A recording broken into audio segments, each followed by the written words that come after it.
Money doesn't grow on trees.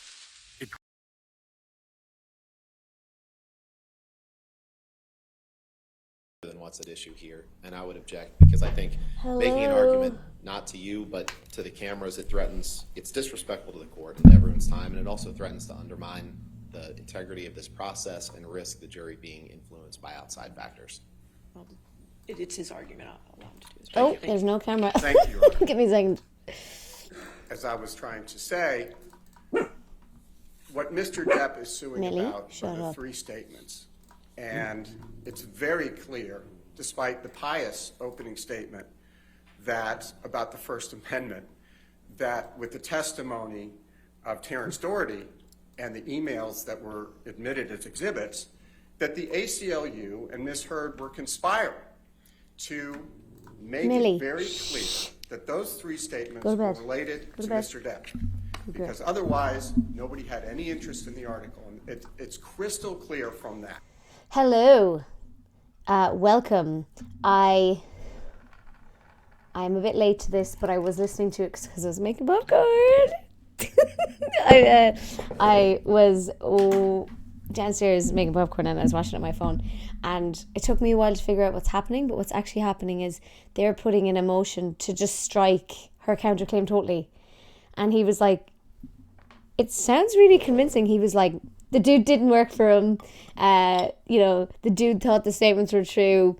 And I was watching Emily D. Baker react to it, and she was going, this is a good argument. So now I'm like, oh my God, are they just going to strike the counterclaim? In which case, that's going to be huge. So, welcome. Portly Caucasian male, carbon form, Saladin, welcome. I know it's standard procedure, and I know that they did the same thing at the start of this one, but would it not be really would it not blow the internet up if it got struck out? Grievances between Mr. Depp and Ms. Heard, which does not rise to the level of a matter of public concern with broader implications for society beyond the 2 litigants in this action any more than Mr. Waldman's statements. I mean, adding the gloss of public policy might immunize the statements that relate to public policy, but those are not at issue here. Mr. Depp agrees with those statements. We're talking about the 3 statements that they very intentionally and very cleverly put in to make it clear the implication that it was about Mr. Depp. They had lawyers from the ACLU working around the clock with Eric George to be as clever about this as possible. Of Mr. Doherty about the consternation at the ACLU when they realized that USA Today and everybody else who read the article knew darn well that this was about Mr. Depp. Look like he's This cannot be protected by the anti-SLAPP Johnny looks like he's statute. on It his is a leave. cynical runaround. Hang on, where's my chat? And I think now that we have the undisputed evidence downloaded from a new the ACLU in the form of the testimony of Terrence Doherty, who's overlay not only their and, corporate representative, he was their general counsel. He is a brainiac lawyer. They knew exactly what they were doing, Your Honor. And he referred to testimony of a woman at the ACLU who said she had nightmares about Ms. Heard, and he expressed no concern about that. Now, that was either because they knew about, that was either a reference to this game they were playing with the op-ed, or the conspiracy they had to cover up her failure to make the donations. The donations became pledges, but we have evidence that she refused to sign the pledge card. So, I missed that. Simply stated, Your Honor, Mr. Depp is not suing Ms. Heard for making statements I missed about that. She society in refused to general. sign I the think that's pledge very card? clear from the record evidence. Mr. Depp is suing her for publicly naming him as an abuser by implication and forever tarnishing his good name, an act that, coming from an ex-spouse, is fundamentally personal in nature. For that reason as well, Your Honor, Virginia's anti-SLAPP statute is not applicable. And based on the foregoing, Your Honor, Mr. Depp respectfully submits that the court should grant plaintiff's motion to strike the counterclaims and also strike her claim that she is immune under the anti-SLAPP statute. Thank you very much, Your Honor. Thank you, sir. Okay. This is exciting. Thank you, Your Honor. As Your Honor knows, the trial court is required to accept as true all the evidence favorable to Amber at this point, as well as any reasonable inference a jury might draw therefrom, which would sustain the counterclaim. That's the correct standard here. I'll address the actual malice argument first, the agency argument. Your Honor, there's plenty of evidence in the record from which the jury could determine that Mr. Waldman was Mr. Depp's agent. He made those statements. The statements referred to him as Welcome, Mr. Depp's Danielle. attorney. As Your Honor ruled on Friday They're with arguing. respect to the jury instruction. Welcome, Danielle. They're arguing whether or not they should just throw out her counterclaim. And Depp's side has made their case, and now Amber's side are making her case for it not to be thrown out, obviously. So we can't use that as a sword now. Mr. Chu puts a lot of emphasis on the fact that Mr. Depp allegedly didn't see the comments that were made that are the subject of the counterclaim. But as Your Honor well knows, whether he saw them or not is not the standard for agency. There's also evidence that Mr. Depp met with the Daily Mail with Mr. Waldman prior to the defamatory statements being made and released. I believe that was in February of 2020, just 2 months prior. Mr. Waldman also concocted a story that Amber was being investigated for perjury by filing a perjury complaint against her with the LAPD. He disregarded any evidence that he didn't believe would fit in his narrative, that would fit in this story that he was speaking about on behalf of Mr. Depp. And after Mr. Depp lost the UK proceeding, after Mr. Depp was ruled to be a wife beater by the court in the That's not what he was UK ruled. proceeding, Oh my God. the court there found him to be a wife beater. They Mr. didn't Waldman find then that wasn't. It was got an defamation or overseas was it not tabloid defamation? It to didn't run a say story you're a wife claiming that beater. Amber was being investigated for perjury, which simply wasn't true. He walked She into is the being LAPD, investigated for filed perjury. a complaint for perjury against Ms. Heard, found a media outlet that doesn't follow the two-source rule, and then he had Interesting. let the world That's a big believe claim. that the LAPD was investigating Ms. Heard for perjury. That's a pretty That's big claim. a shameful and a sickening example, Your Honor, of the lengths that Mr. Depp, through Like, his that's agent, also Mr. not Waldman, would go surely, to like, smear and to defame let's agree Amber about Heard. that. And that continued in the three statements in the counterclaim. Your Honor has heard evidence, I won't go through all the evidence, but Your Honor's heard evidence from Ron Schnell, who's traced the negative hashtags toward Amber Heard online associated with those defamatory statements, and noted the staggeringly high number of them that were associated with Mr. Waldman. Under the principles of the agent-principal relationship in Virginia, Your Honor, when Mr. Waldman made those statements, he was standing in the shoes of Mr. Depp. They are one and the same for the purposes of those statements. As Your Honor discussed Just want to at length on test Friday, how Mr. Waldman made these statements high with I am actual over the malice. audio. There's plenty of evidence from which the jury could infer that, and his own, both from the actual malice from Mr. Depp and Mr. Waldman's own reckless disregard of facts that didn't support Mr. Depp, and his attempts to manufacture false evidence that did. As Your Honor found in the hearing, I believe it was on March 24th, after Your Honor denied Mr. Depp's motion for summary judgment, Your Honor said, as to malice, a fact Okay. finder could reasonably Thanks, conclude guys. that Yeah, Mr. Waldman I was just made checking that out. statements with malice because Mr. Welcome, Waldman Greg. has no personal knowledge of the party's marriage and still made the statements at issue. Nothing in this case has changed that. If anything, the evidence. Oh, has I don't only my made lights it on the more background. clear Hang on. That is an inference that the jury can and we believe will find. So, Your Honor, there's no basis to grant a motion to strike on this agency argument, on the actual. I malice don't think argument. this The is as evidence good. shows that not only was Mr. Waldman, Mr. Depp. Then again, that the two I don't of want them it to be as conspired good. to falsely accuse Amber. Doesn't creating matter. a hoax, So the falsifying argument that Johnny Depp's team made was that you've no right to sue him based on your man's comments because he wasn't an employee, blah, blah, blah. As Your Honor well knows. So, doesn't matter. Doesn't matter if they gets fired. Legally, you can't sue. There's plenty of evidence. Not that I know what I'm which talking the about. jury could infer those. Moving on, Your Honor, to independent contractor. The court's already rejected this Excuse me. argument, ruled that an attorney client have a principal-agent relationship, and as Your Honor said on Friday, there's no evidence in this case of anything otherwise. As to these, It's not closing statements, it is actually statements or statements. kind of opening statements for the second half, if you know what I mean. So what they're doing is they're filing a motion to strike her counterclaim, and then they've made their case, and now these dudes Amber's dudes are arguing that you shouldn't strike it and we should get to move on with it. But I saw online that like Amber Heard's side only have like 4 hours left and Johnny's have 15 or something. So I don't know if that's also for this. I thought it was also for this counterclaim. So it's kind of like this is late in the game to bring this into it, like to start moving on to the counterclaim. When I just spoke, the court audio disappeared. Yeah, I muted it so you could hear me. The evidence in this case easily allows a jury to... Also, Rottenborn's voice comes through me.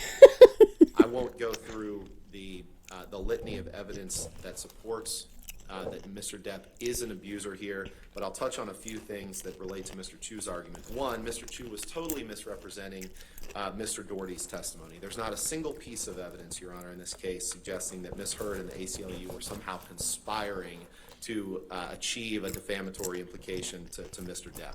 That's simply not what they Mr. were, Doherty because they said. timed Mr. it. Chu's feel Well, they free to timed argue it for that the to release of her jury, but that's venom, not what like- his testimony reflects. Your Honor, there's also... Can't wait to be in an article. Been, adduced both My in popcorn. Mr. Depp's claim and in Ms. Heard's counterclaim that show that absolutely that the counterclaim statements are 100% false. There was no hoax perpetrated. Mr. Depp is an abuser who abused Ms. Heard. She did not conspire with her friends to create a hoax. She did not create a hoax herself. What's that got to do And with- just very briefly, Oh, Waldman some said of that the she evidence was a that's come hoax. up since the last Got ya. motion to strike, Your Honor, that Mr. Chu conveniently disregards in his brief are the testimony of Rocky Pennington, testimony of Josh Drew. So Amber's, testimony welcome of Joseph. Elizabeth Mars, Amber's all lawyers of have them- rested, meaning they weren't going to bring any other witnesses.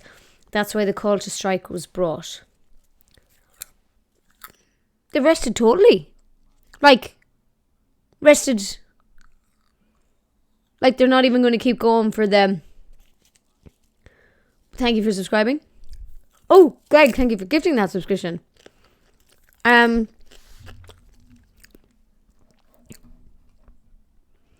My chat box, or my little box for that doesn't seem to be working.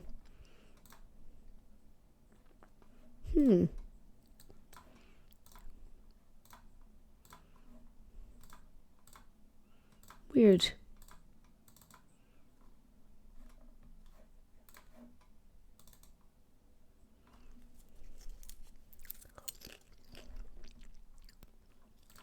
will find that Ms. Heard is not liable for defamation to Mr. Depp, and therefore, by definition, she has not acted with actual malice, and based on the court's rulings on March 24th, 2021, she would be entitled to anti-SLAPP immunity, which would permit her to ask the court to award attorney's fees against Mr. Depp.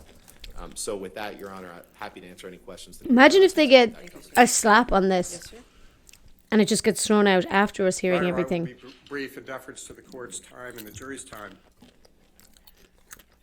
What Mr. Rottenborn said about Mr. Waldman's allegedly going to the LAPD about perjury is a complete non sequitur. If they thought that that were somehow improper conduct, they could have included it in their counterclaims. They included everything else but the kitchen sink, and most of it was thrown out. There was nothing in there about Mr. Waldman going to the LAPD. So that is a very clear non sequitur, red herring distraction. Number two, when Your Honor ruled on summary judgment on the issue of the counterclaims, Your Honor was dealing with a different standard and a different evidentiary record. At that time, Mr. Waldman had not testified, which is material. Mr. Waldman has now testified for purposes of trial. We have his trial testimony. It's very clear that he did not act with actual malice. They didn't even argue that. So that's pretty clear.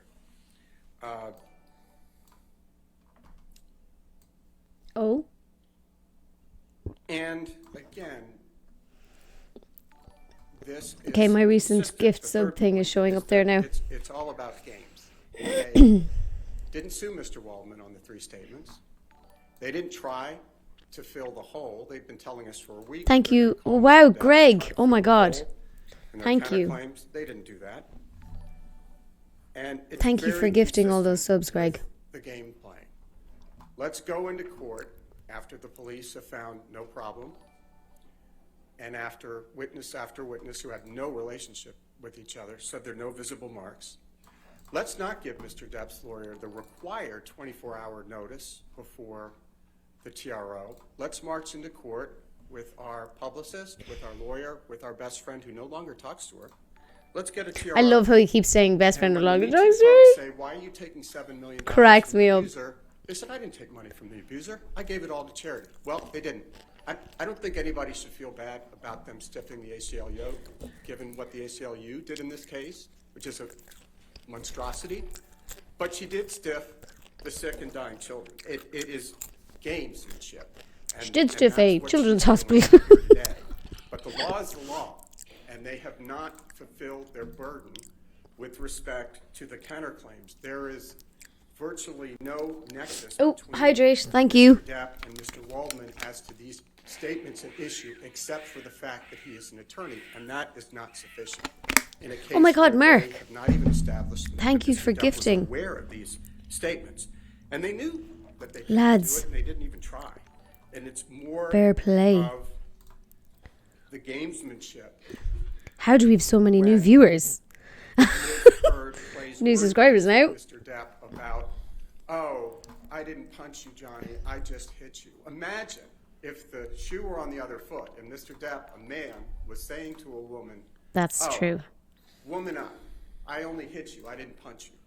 And when it was chilling, when she warned him on the tape, you go tell a judge, you go tell a jury that you, a man, were abused. See if they're going to believe that. It is an abuse of the system, and she's done it throughout. Finally, Your Honor, and Mr. Rottenborn makes an excellent point with which I agree, which was that with respect to each of the three statements, Mr. Waldman was clearly identified, even by the tabloid that printed these, well within articles that had both sides represented, that he was Mr. Waldman's attorney. Even the reader of a tabloid understands that when you're getting statements from attorneys, it's going to be forwarding their client's point of view. Mr. Waldman is not the only attorney who has spoken out. Robbie Kaplan, who was Ms. Heard's second attorney. So Ms. Heard started out with Eric George. He made comments to the press. Objection, Your Honor. Again, this is so much further beyond what Your Honor is addressing. I'm finishing up, Your Honor. Okay. I'm finishing up. My point, Your Honor, and it's on point, is that Mr. George made statements. Just discovered my Ms. office Heard's Wi-Fi allows me to stream Twitch. Oh my God, Ms. amazing. Kaplan made very clear statements Sorry, I was supporting her client's position on the merits. tweaking And so all my did Mr. new Waldman, but everybody knows alerts that there the to law try and knows get them. that those are statements by partisans. How I So like for them. the reasons that we've stated and the reasons set So I've forth got in the recent brief, subscriber, we respectfully and I've submit got that the court should grant the motion to strike bits, or, and I've got in light of the fact that top Mr. Depp session may gifter. reappear, at the very least, take these motions under advisement Although until the I don't close know, of I think all that's pulling from the evidence. last Thank you, couple Your Honor. of Thank you, sir. All right, in this matter, I've reviewed streams. all the defendant's evidence as to her counterclaim, and I've considered the arguments of her counsel and plaintiff's counsel. 'Cause there isn't First, to 65 address a people few watching. issues that I believe are outside the motion to strike. Okay, and sorry, that's hang on. As to the slap defense, the slap defense is just that, it's a defense, so it's really not considered in a motion to strike. Having said that, we went down that legal road on Friday as far as the slap defense goes, as far as the jury instructions. In this particular case, if the plaintiff prevails, it must be with actual malice. Therefore, if it's with actual malice, immunity does not apply under that statute. So we will deal with that with jury instructions, and we have. As to independent contractor, again, I think it's outside the motion to strike. However, Mr. Waldman was plaintiff's attorney since 2016. Before the initiation of litigation, there is evidence that Mr. Waldman had a certain role during the prior divorce proceedings in the UK case. Additionally, there is evidence that shows his legal representation was broader than just a limited litigation, as outlined in all the cases presenting an attorney as an independent contractor. So the only evidence in this case to this point is that Mr. Waldman was an agent to Mr. Depp, and that is the basis to weigh the motion to strike. As far as the opinions argument, again, I think that is outside the motion to strike. The opinions argument, the court has already ruled on this matter as to the three statements that are at issue in the counterclaim, ruled that they were not opinion at the demur and at summary judgment. So that argument will not be part of the motion to strike. So when assessing a motion to strike, the court accepts the favorable evidence adduced as true towards the non-moving party. The court cannot reject any inference from the evidence favorable to the non-moving party. I'm totally lost. Logic and common sense. What? When there is any doubt and question, the court should overrule a motion to strike. Agency may be inferred from the conduct of the parties and from surrounding facts and circumstances. When there is no direct evidence, circumstances may, and usually are, relied upon to determine whether an agency relationship exists. A principal is liable for the tortious acts of his agent if the agent was performing his principal's business and acting within the scope of his agency. If an agent's tortious act arises from their agency relationship, is enacted in part to service the principal can be held liable for the tort. Here, the alleged tort is defamation. Besides demonstrating the agency relationship, the defendant must prove Mr. Waldman published an actionable statement, meaning a statement that is... No, I know that she's giving the ruling. I'm just lost in all the legalese. As to agency, Mr. Waldman was plaintiff's attorney at the time of the alleged defamatory statements were made. Mr. Waldman does not deny this, and neither does the plaintiff. Moreover, Mr. Waldman made the allegedly defamatory statements about the defendant during the proceedings of this action and interacted with the defendant once the statements were made while still representing the plaintiff. Taking the surrounding circumstances as a whole, an agency relationship can be inferred, and thus a scintilla of evidence regarding agency must be turned over to the jury. In addition, the jury may infer that Mr. Waldman made these specific statements to a third party to serve as plaintiff by portraying defendant as an opposing litigant in a negative light. It is not disputed that Mr. Waldman published statements and that there is a question as to whether statements are false, and both parties disagree and have presented conflicting evidence as such. As to actual malice, Mr. Waldman made the counterclaim statements after he met with his client. In addition, there is evidence the plaintiff was with Mr. Waldman at a meeting in February 2020 with the Daily Mail Online. Further, defendant claimed that she met with Mr. Waldman where he threw the paper containing the counterclaim statements within them. Consequently, there is more than a scintilla of evidence that a reasonable juror may infer Mr. Waldman made the counterclaim statements while realizing they were false or with a reckless disregard for their truth. It is not my role to measure the veracity or weight of the evidence. The Fourth Circuit and the Virginia Supreme Court have made it crystal clear that actual malice is a question for the fact finder. So therefore, the plaintiff's motion to strike is denied. Okay? God damn it. Is there any other preliminary matters before the jury? Okay. Although, I suppose it means we get more of it, but like, would have been good. Denied! See your strike motion there? You can shove it up your arse.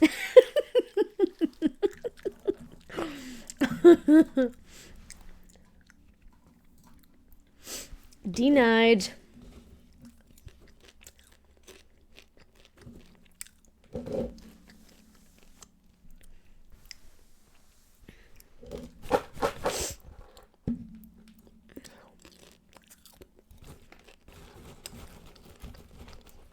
So they're all up talking to her.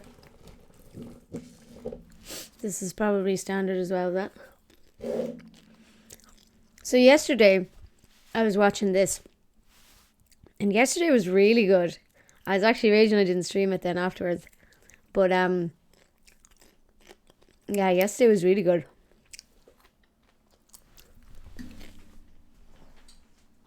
They had... Sorry, all my pictures are in the background because I haven't hung them yet.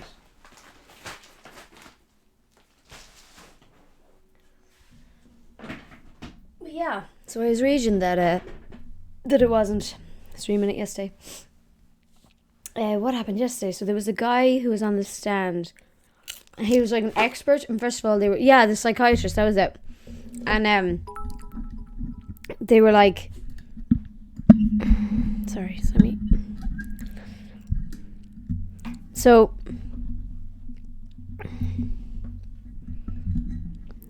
okay, you hear me okay?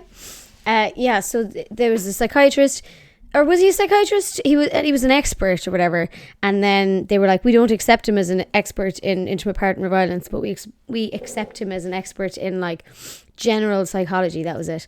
And then they were like, they just fucking ripped him to shreds, man. And he just got really annoyed. It was like, I was expecting someone to be like, combative witness, and the judge was like, you need to answer just the questions. And it was very good. And then the second half, a little bit more boring. But I watched it. It was somebody trying to testify as to the damages on either side.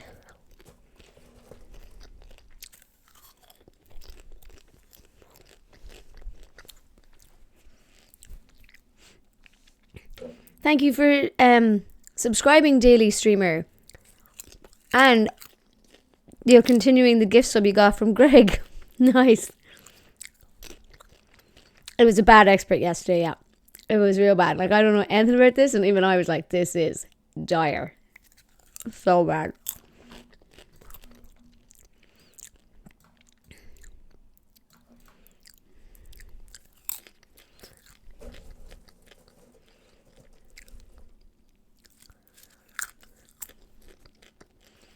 Wow. Really is a party up at the judge's table. Do I have any tissue ranks? I need to blow my nose. Okay, give me a sec. I'm just going to blow my nose. Also, the last expert was trying to stay Amber's on a way. Oh my god, we need to talk about that.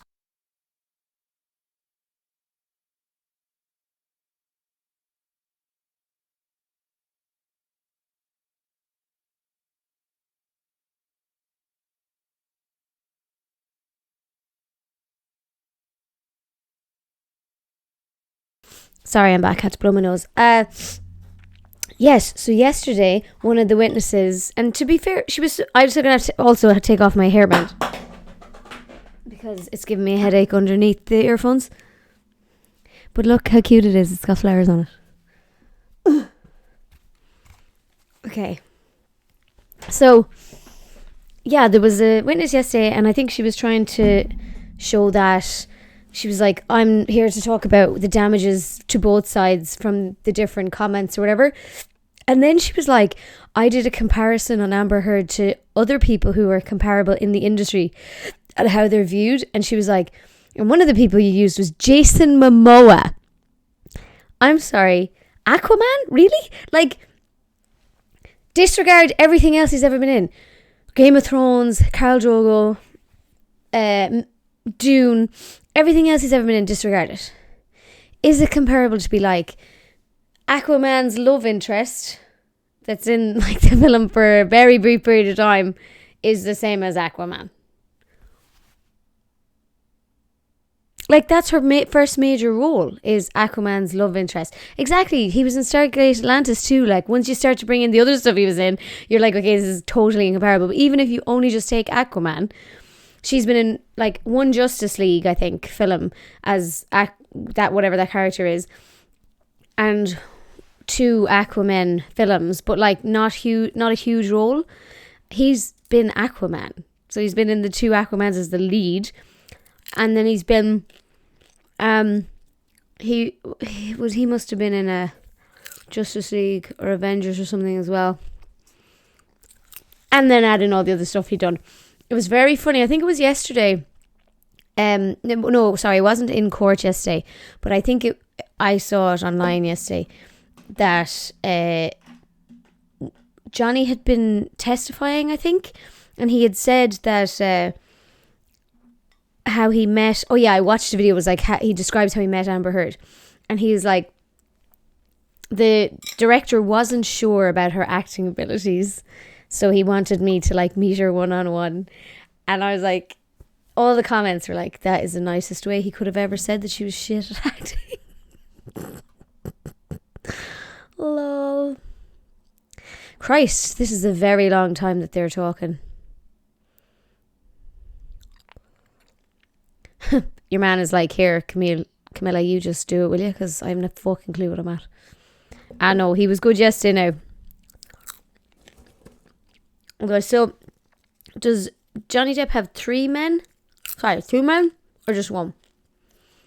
Genuinely, I'm confused on that. Whether or not the guy has always been the same guy. But,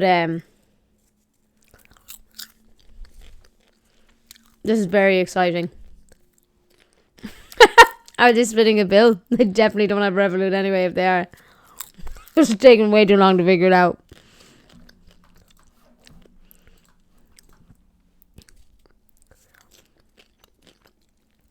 Yeah, he has that guy and her. I'm wondering, does he have another guy? Because he has Mr. Chu, doesn't he? And he also has someone else.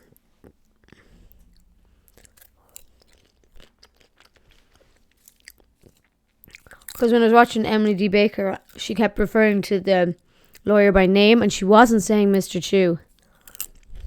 I think there's like 2 men and 2 women on his team. Oh yeah, okay, that makes sense.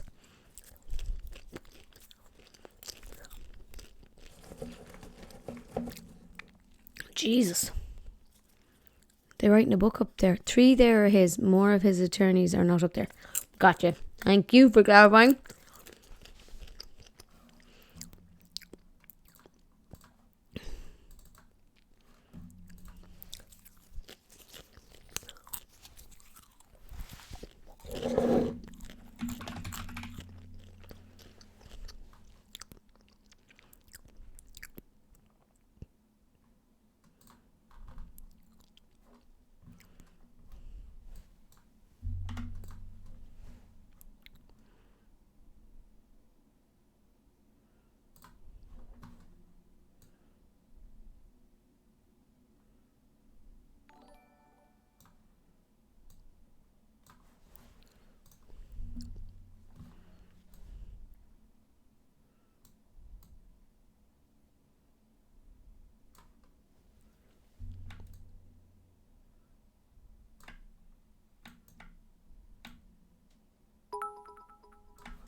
Thank you for gifting, Greg.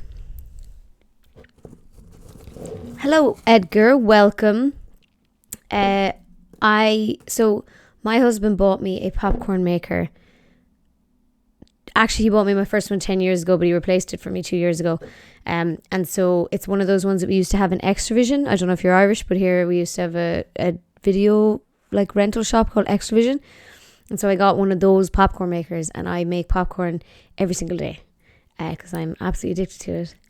And and then I put like the cinema flavoring on it that I get from Amazon.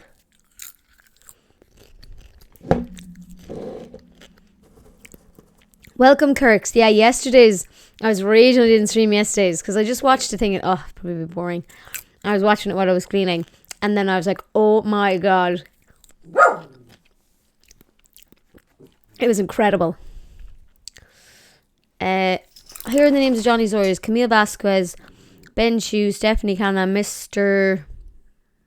Rebecca McDowell, Le Carraz, Yarlin Mena, Jessica Myers, and Samuel Moniz. That is an incredible present, Kirks. You're dead right. This is fucking taking forever.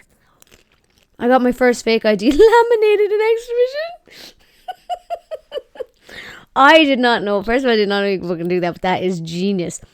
My first fake ID was the one, you know, where you put Tipp-Ex on your passport and then you like put clear nail varnish over it to try and make it so they can't scrape it off. I can't believe I got away with it.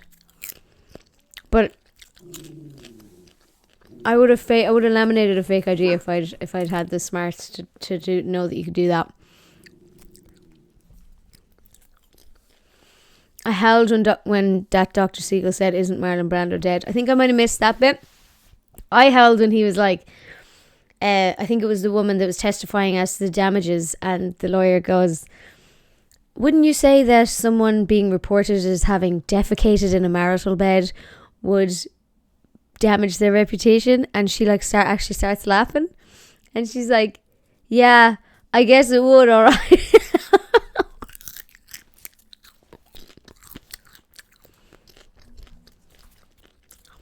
It was so funny.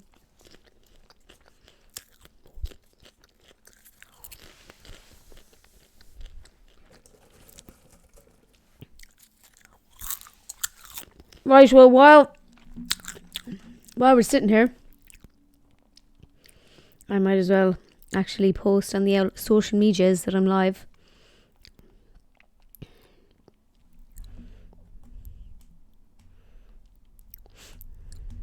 One of the lads in my class worked there, and they had a lamination machine to laminate the Extravision cards. All we all needed fake IDs to go in the piss for our last day of 6th year. One of the lads printed the fake IDs and the other laminated them. That is absolutely genius. Like, you lads, so smart.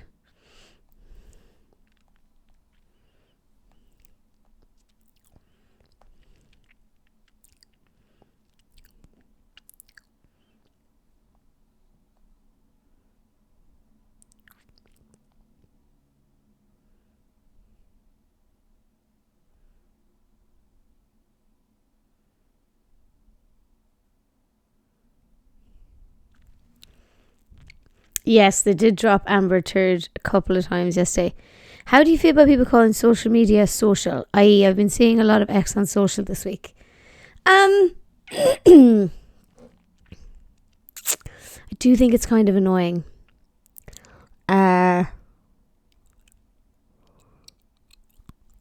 Although social media is also such a social media. Danny Cron, hurry back. Well, actually don't, because they're taking forever. So yeah. Do do do do do do do do do do.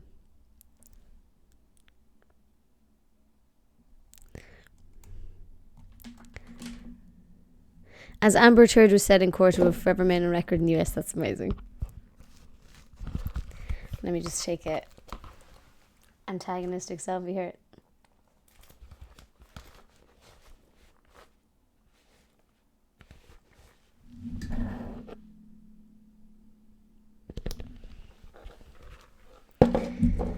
This trial is the gift that keeps giving. Ain't that the truth? Oh, they walking. Oh no, they're still there.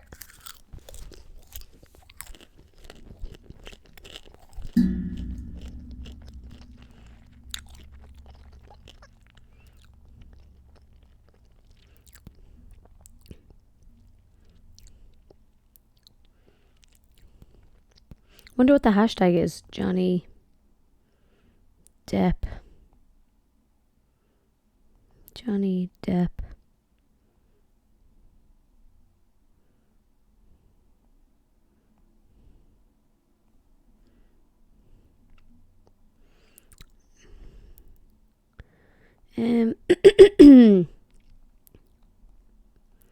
Versus Amber Heard. Amber Heard. So I'm live on Twitch. Oh, Depp Heard trial is probably it as well. Can I put 2 hashtags on an Instagram post? I should really know this, shouldn't I? No, you can't. Depp Heard trial and link. So any crack with you guys while we're waiting for these lads to give us some entertainment? It'll be mid-morning break by the time this sidebar is done. Yeah, it's kind of looking like that, isn't it? Oh, I thought there was some movement on the camera there.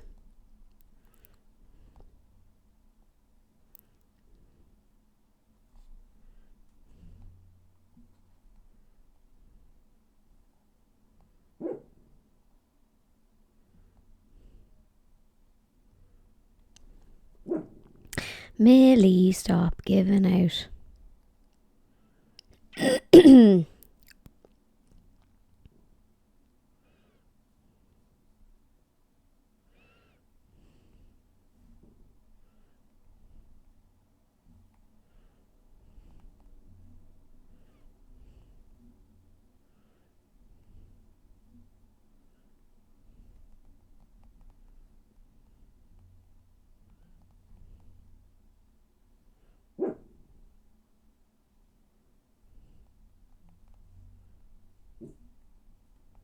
Millie, what are you barking at? Exactly. Exactamundo. What are you barking at? I don't know if you can see in the background. I don't think you can. But I cleaned up my wardrobe or like this little thing in the background, and it looks really cool now. But you can't see it. Fuck.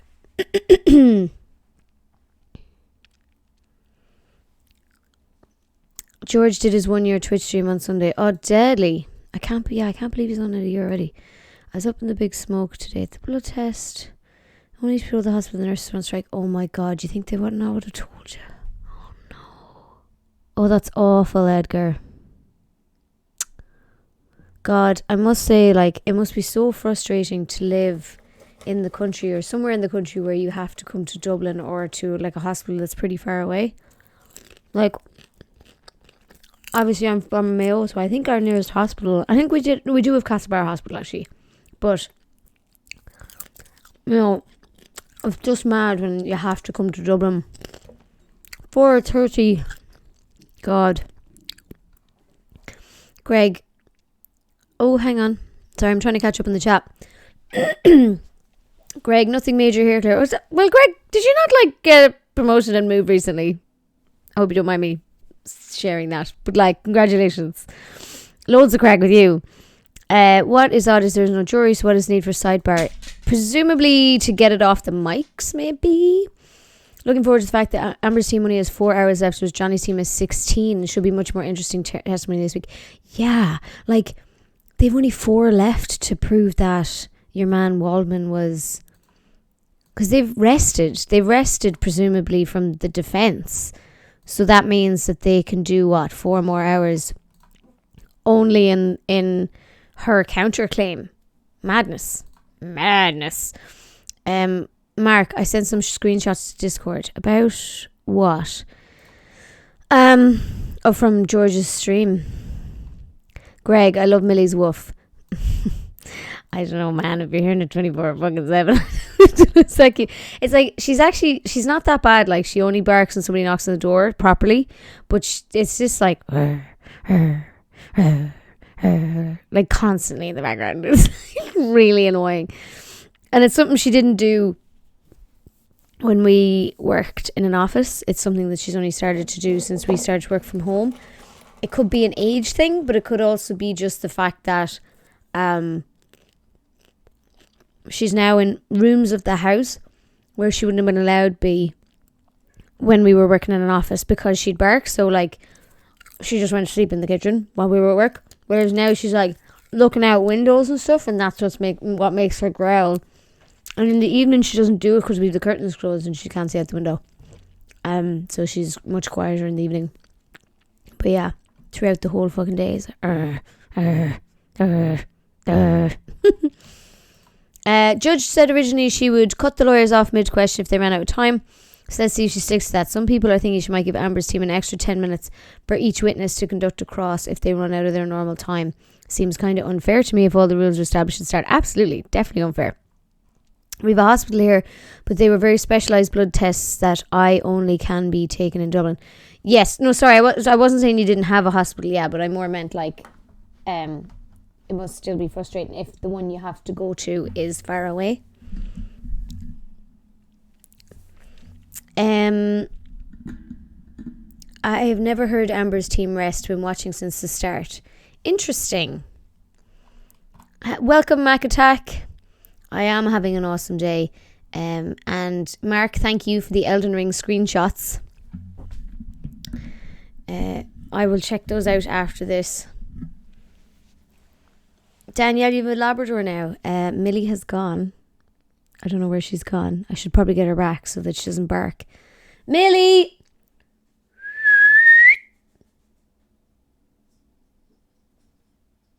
I love when you call her name and then you hear the little paws coming. Do you want to say hello? Do you want to say hello? Come on, up. Good girl.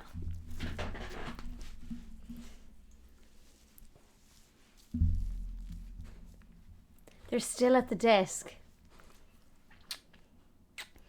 So we're watching the Amber Heard and Johnny Depp's lawyers just stand at a desk for the last... has that been 10 minutes? Like, that's been longer than 10 minutes, hasn't it? Look how grey she's getting. Little grey schmig on her. The grey chin beard is what schmig means, I think.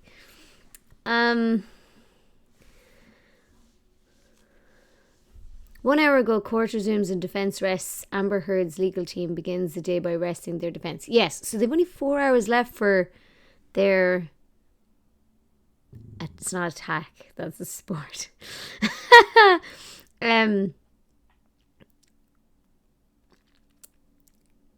Do you just throw normal microwave popcorn in your popcorn maker as a specialized brand? No, it's like, it's kernels, not microwave popcorn. Just buy a bag of kernels. She does look distinguished. Mill.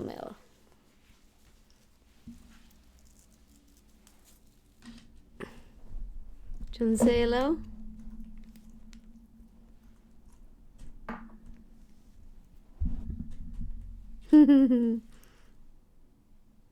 Oh, sitting back down. We're back, Millie. Okay. We're back. Oh, that's very exciting. So, TikTok friends, I'm streaming live on Twitch, watching the Johnny Depp trial with my dog Millie. Millie, look over here. Good girl.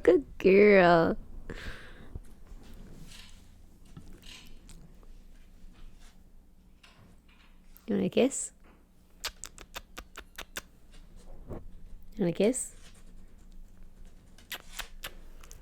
You're such a good girl. I love you so much.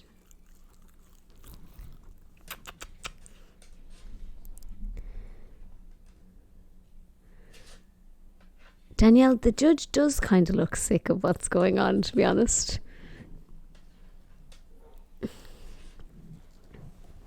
Okay, get you off the desk.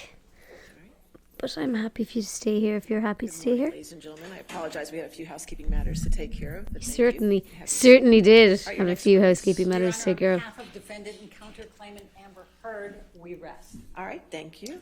All right, rebuttal evidence? Yes, Your What? Honor, Mr. Depp calls Walter Hamada of Warner Brothers. All right, Mr. Hamada. Why are they resting? Your Honor, just to clarify, this is by deposition, so we may need Oh, that. okay, okay. I apologize, I should have provided notice. That's all right. Thank you, Your Honor. If we could get Oh, they're going to take forever to get this deposition video set up now. Emmett, think Johnny will win the trial? I don't know.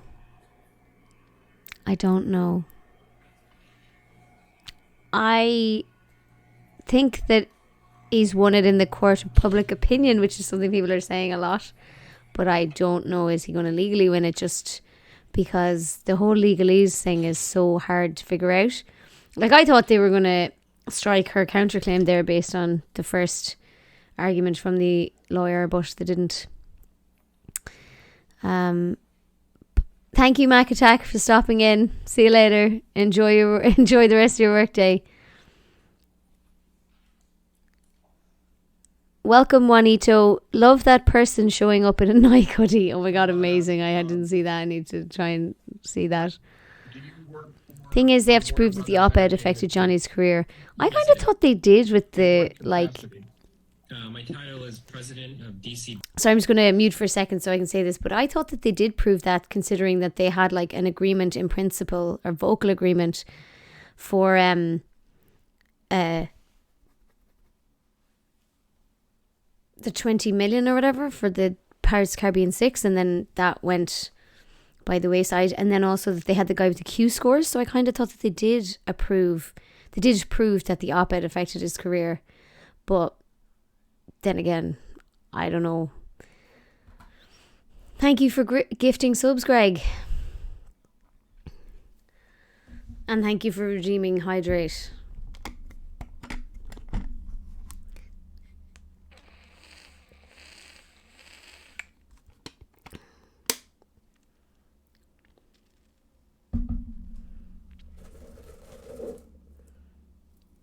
They are trying to say that the agreement in principle doesn't count, but like...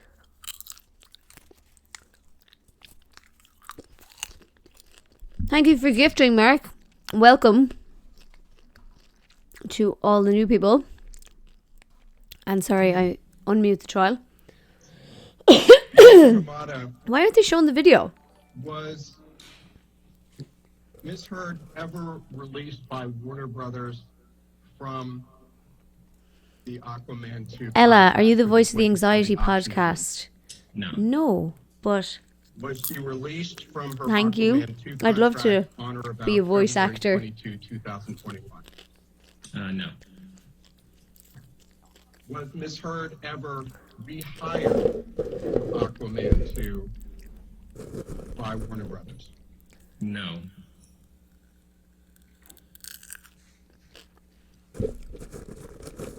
Did he say was she ever hired for Aquaman 2 and he said no?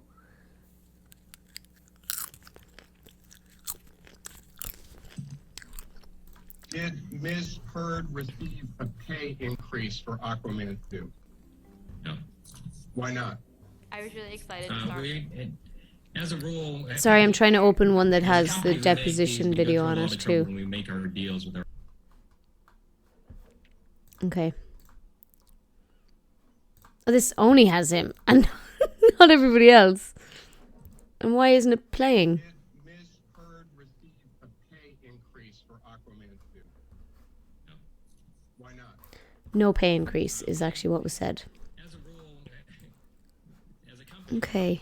we go through a lot of trouble when we make our deals with our actors. We get options on them for subsequent movies. Okay, so what we're gonna do is we get options on them. for sorry, subsequent it's movies. nightmare audio. Okay, we're gonna And- mute the audio on and that one. Traditionally, prior to Wait me till you see this. joining the This is so company, smart. every option was renegotiated, and one of the things that we were Gonna go trying to put a rein in on was Full screen. not renegotiating. That is not what I meant to do. with the understanding Mini that player is what I people want, come is in it? and make these deals, and they have an understanding that there no, will be it's options not. and that there was a deal in place. And it was This a is big part basically of what our I want. philosophy that we were going to hold people to their options moving forward. But Okay. did Warner Brothers And then- at any point in time reduce Ms. I'm trying to go for Heard's picture in picture, but it's not role in fucking Aquaman working. 2? Okay. The role in the film the size of the role in the film that she has was determined in the early development of the script, which would have happened in 2018, I would say. Well, So, let- and from there, beyond normal development, the role sort of, the character's involvement in the story was sort of what it was from the beginning. That's not really great, is it? was her role How do I get ever it? reduced for any reason? No, I mean, again, from the early stages of the development of the script, the movie was built around. I think you need a Chrome character of extension. Arthur Gotcha. and the character of Orm. Arthur being Jason Momoa and Orm being Patrick Wilson.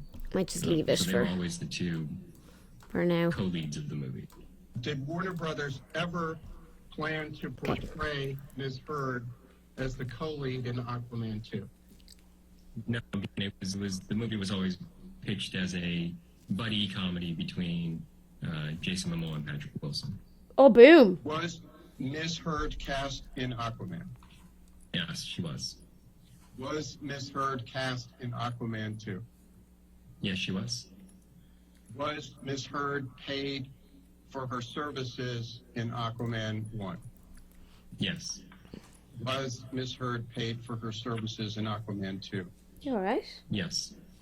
Was her compensation for Aquaman 2 affected in any way by anything said by Johnny Depp? No.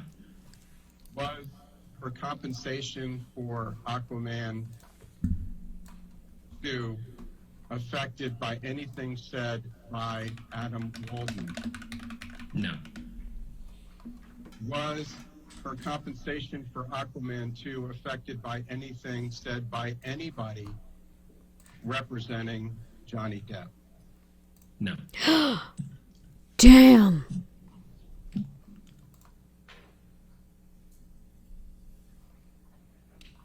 Was there any delay in Warner Brothers exercising the option to cast Ms. Heard in Aquaman 2? Yes, there was. How long a delay was there? I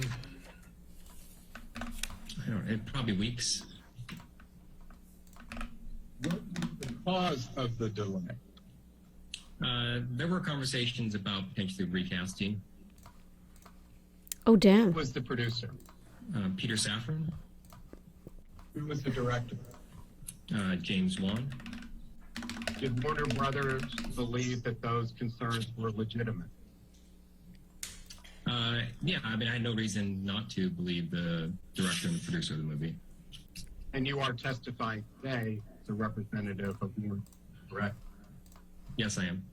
What, if any, creative concerns did Warner Brothers have about casting Amber Heard as Mira in Aquaman 2? It was the concerns that were brought up at the wrap of the first movie, production of the first movie, which is the issue of chemistry. Did the two have chemistry? I think editorially they were able to make that relationship work in the first movie. Oh my There was a God. concern that it took a lot of effort to Oh get my there. God. And would we be better off recasting? Oh my finding someone God. that had better, more natural chemistry with Jason Momoa. So they're basically saying they made it work in the edit? Did Warner Brothers take any steps affirmatively to audition other actresses Yeah, for the role basically. of Mira in Aquaman 2? The two of them couldn't sell a No, love we did story because... Other than the And creative that like backs up when concerns he and was saying concerns that about the first chemistry time he you met her, testified about, was the there director was any not sure of her other acting reason abilities. Warner Brothers delayed in picking up Miss Heard's option for Aquaman 2? No, it was all concerns about whether she I was the do, right Matt, fit I do. casting for the movie.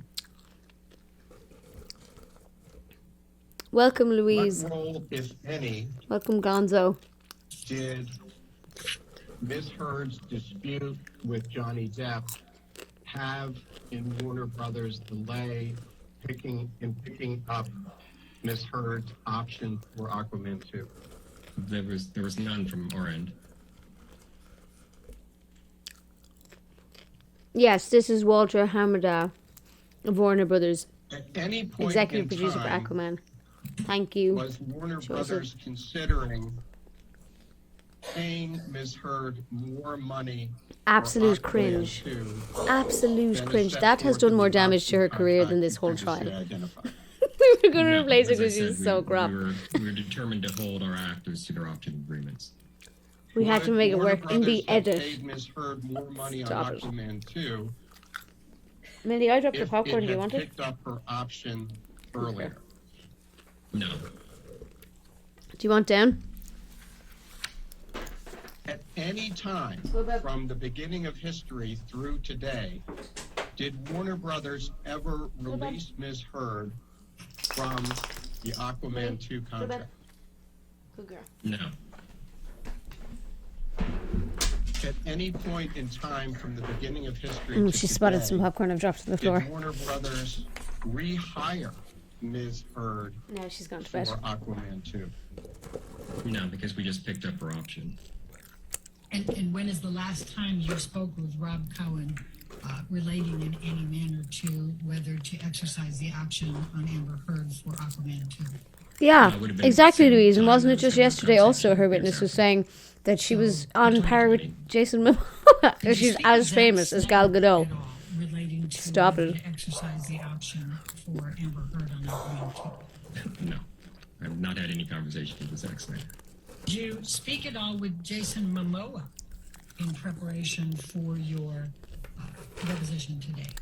No. Have you ever spoken with Jason Momoa about any issues relating to chemistry between he and Amber Heard? Yes.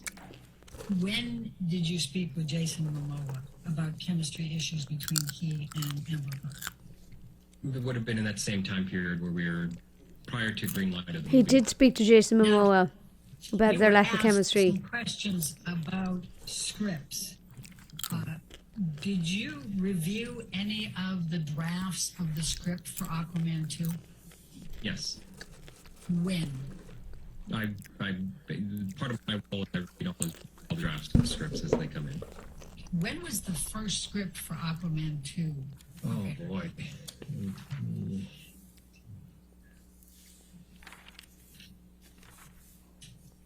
I cannot tell you. Probably in 2018, latter part of 2018 would be my guess. How do I? And how many versions of the script had been written by the beginning of 2021 for Aquaman 2? Oh, there were probably half dozen drafts of Ooh. the script. Fair enough. All right, what, if anything, did Rob Cowan say to you about chemistry? What specifically about the chemistry between Amber Heard and Jason Momoa? Just the fact that they didn't really have a lot of chemistry together. Oof, that's the killer. reality is, it's not uncommon on movies for two leads to not have chemistry, and that it's sort of movie magic and editorial, the ability to sort of put performances together, and with the magic of a great score and how you put the pieces together, you can fabricate sort of that chemistry. And so I think at the end of the day, I think if you watch the movie, they look like they had great chemistry. But I just know that through the course of the post-production that it took a lot of effort to get there. How do we Sometimes change you don't. the Sometimes it's very easy. what that You just says? put the, characters on the screen together and they work. And sometimes it's harder. And so, Can you give me anything more specific about what it was with Amber Heard and Jason Momoa that was difficult for the chemistry? no, because it's like what makes a movie star a movie star. Like you know it when you see it, and the chemistry wasn't there. Now, you've used the term fabricated a number of times. What did you do to fabricate the chemistry between Amber Heard and Jason Momoa? Well, those are just, it's editorial. A good editor and a good filmmaker can pick the right takes, can pick the right moments, and put scenes together.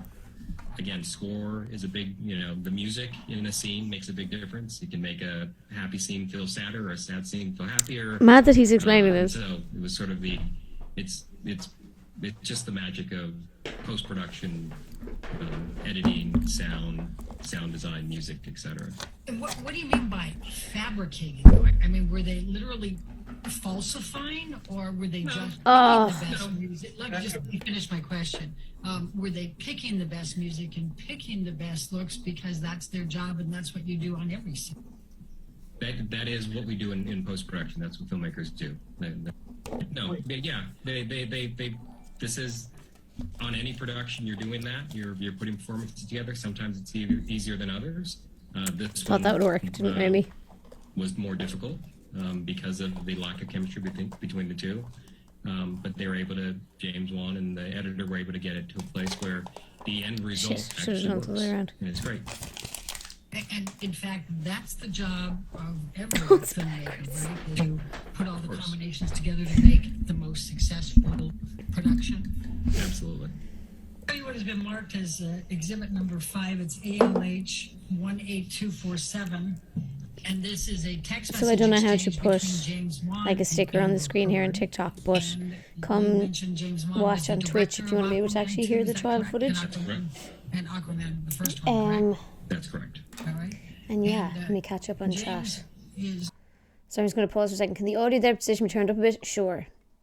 Well, I don't know. I can't turn up it individually, if you know what I mean.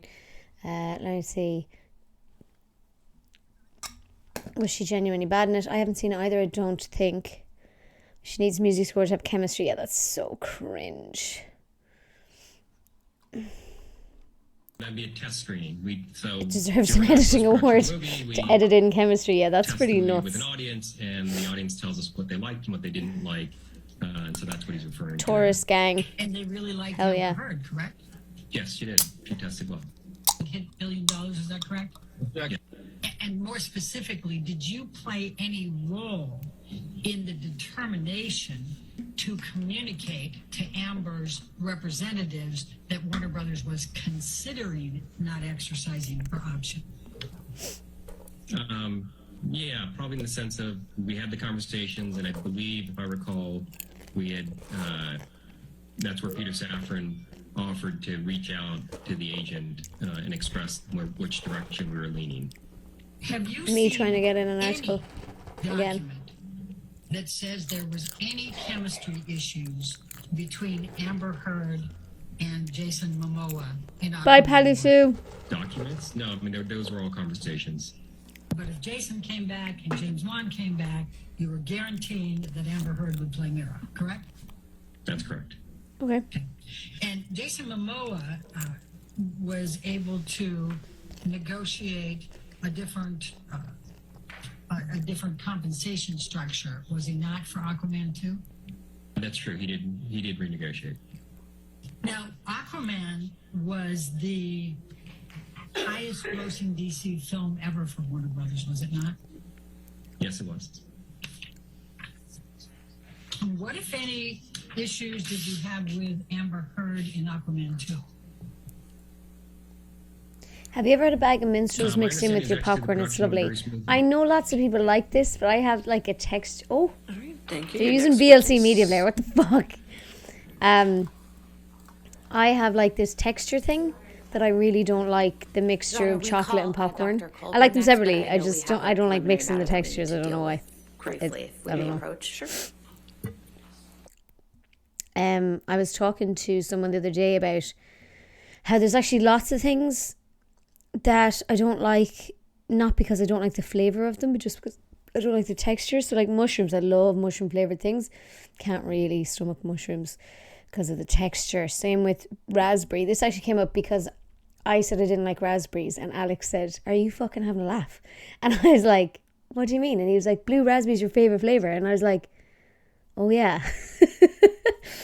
So no, raspberry is, I do love raspberry flavour. I just don't enjoy the texture of them. I do love a good raspberry flavoured thing. Here's another fucking sidebar. Jesus. Follow Law and Crime Sidebar podcast for trial recaps. A minute ago it said like podcast junkie podcast. So they're just like changing up what they're promoting the whole time. I was going to have to mute my stream because I need to blow my nose for a sec.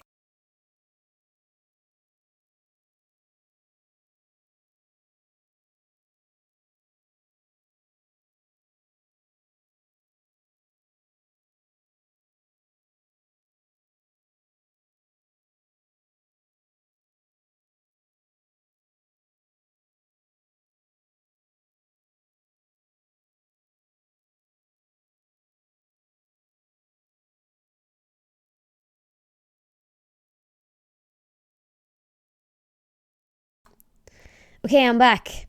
What do you think about cactus? The texture can be off-putting. Are you joking? Are you being serious? Eating cactus? Is that a joke? Hardcore pass on that one. Thanks very much. If they allowed Jason to adjust his compensation, why didn't they let Amber? They are trying to say it was because of Johnny. I mean, potentially it's because he's way more famous, a way bigger role, and he was way better in it than she was. Like, imagine they're already thinking, she has no chemistry with him, why don't we just recast her? And then she's like, actually, I want more money. Please. I am not still muted. Oh, the trial. No, the trial is not muted. I don't have it muted. It's that because they're up with the judge, you can't hear it. It just, the whole live stream just gets muted. As in their end, not my end. Mark, you're serious about eating cactus? I never knew people ate cactus.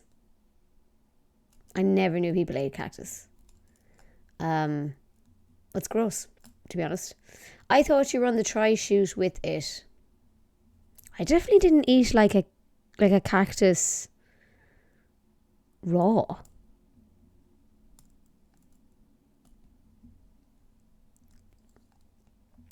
Welcome, HMAC. Prickly pearl cactus is delicious, especially in margaritas. Wow, this is opening my eyes to things that I didn't realise were things. Cactus jam.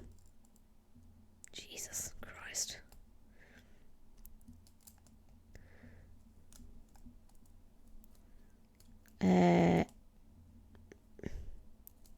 Saladin. One of the picker shoots. Saladin. It's CLARE, like the county.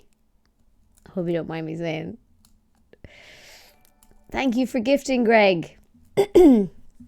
Welcome to HMAC.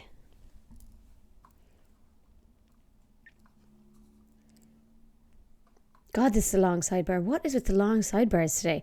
Like, raging I didn't stream yesterday when it was all action. And now it's like just all sidebars, all muted sidebars.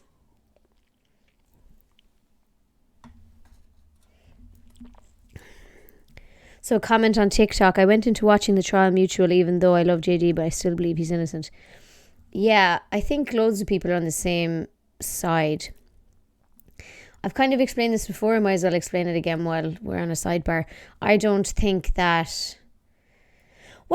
like he's probably innocent, fully innocent or whatever else. The way that I see it is that if, you know, as a standard way of looking at it, I think that self-defense doesn't make you an abuser, and neither does reactive violence. So they talked about reactive violence, which is where someone pushes you until you react. I don't think that makes you an abuser either. And I think that a lot of the people that are like, well, he, like, no smoke without fire, like, and if he hit her back, he's just as bad. And it's like, no, because if the genders were reversed, you wouldn't think it was as bad. And so if you're truly going to be a feminist or after equality, you need to apply the same set of standards kind of across the board. Like, I totally understand and acknowledge differences, like physical differences or like that, but it's just like, you can't kind of say, oh, it'd be fine if she hit him back, but it wouldn't be okay for him to hit her back. You know, you kind of have to, I don't know, I feel like you kind of have to apply it equally enough both ways. So yeah, I definitely think they had a toxic relationship. They were both, I think, doing way too many drugs, in my opinion, from what I've heard. And I think it must be really hard. Like, it must also be really hard to remember what actually happened, and remember all the sequence of events of things that happened in 2016, because like they were out there bin for quite a lot of it. So yeah, it's really hard to figure out. And thank you, Matt from TikTok. And yes, I also do have a girl crush on his lawyer. I think his lawyer is excellent. Louise, Greg, the gifting ledge. Greg, to be fair, Mark gifts a lot too. Yeah, 2 gifting ledges. Nopal or cactus is good grilled or in eggs. Yeah, that has still blown my mind. Try Channel will definitely have to do an Irish people try cactus nonsense video.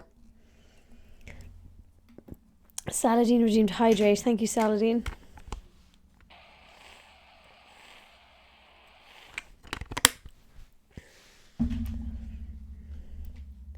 So, hello, George. Someone on TikTok has asked for a keyboard sound test. I don't know if you're going to be able to hear it on Twitch, are you? But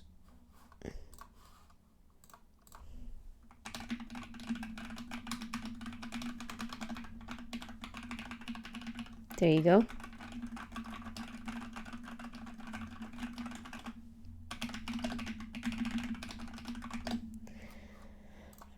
I made this keyboard all by myself for a YouTube video from scratch, and I'm a total noob and I absolutely love it. Now, I do have an editing keyboard. I've mentioned this before, but I do have an editing keyboard that has like all the shortcuts for the edit program on it, so it's much more useful day to day. But I love this noisy, clacky, loud keyboard. Although I got it, I can't remember the website I got it from, but it has stopped. The Bluetooth on it stopped working, so it has to be plugged in now all the time, which is a little bit annoying. I don't really understand what's happened there. Maybe it's just because it was kind of a cheap keyboard kit. Edgar redeemed, say this in Irish, jellyfish. I haven't a clue. All right, ladies and gentlemen. Oh, we're I back. apologize again. We have a few things to take care of. We're just going to go ahead and take our morning recess. Oh my God. Discuss the case and do not talk to anybody, okay?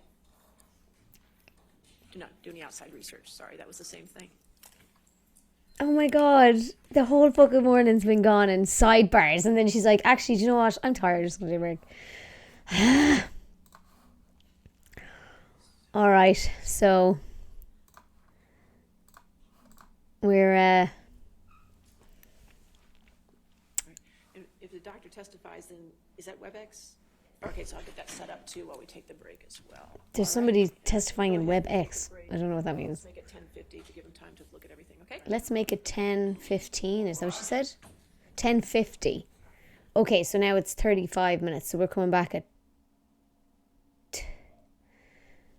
15:50. God, that took me a long time to process that. Okay.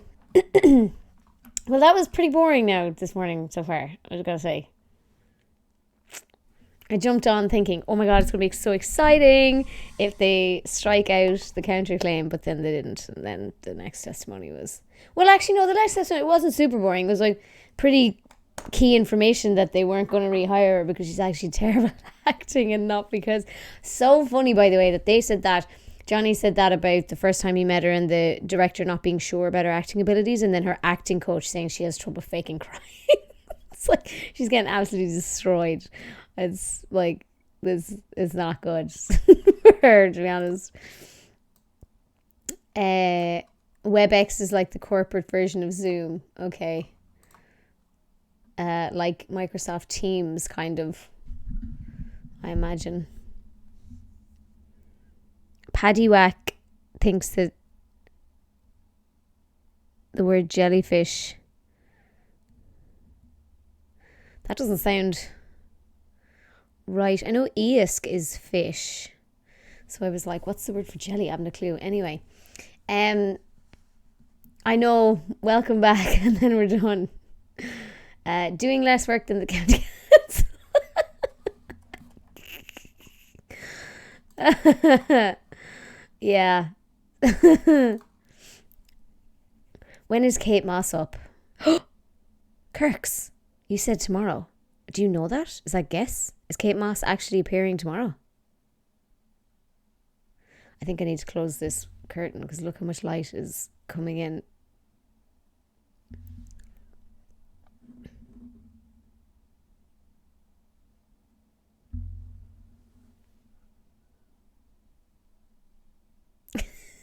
I was just off the phone to her there. Just gave her a buzz and said, Kate, what is the story? Are you ever going to show up in this fucking trial? She could have avoided all of this if she didn't raise the subject of her being an abuse victim. It's been a can of worms. Well, I think I read something interesting at the start that was like, somebody said that they couldn't figure out why she didn't just say it was emotional abuse rather than physical, because like physical abuse claims can be disproven with pictures and medical records and stuff, but like emotional abuse can't really. And so, but then again, actually I suppose she was stuck because she'd said physical and sexual in the op-ed actually, so yeah, that bit I read was pointless. It's not over, Greg, don't worry, it's coming back at 10 to. Jellyfish is smuggerle.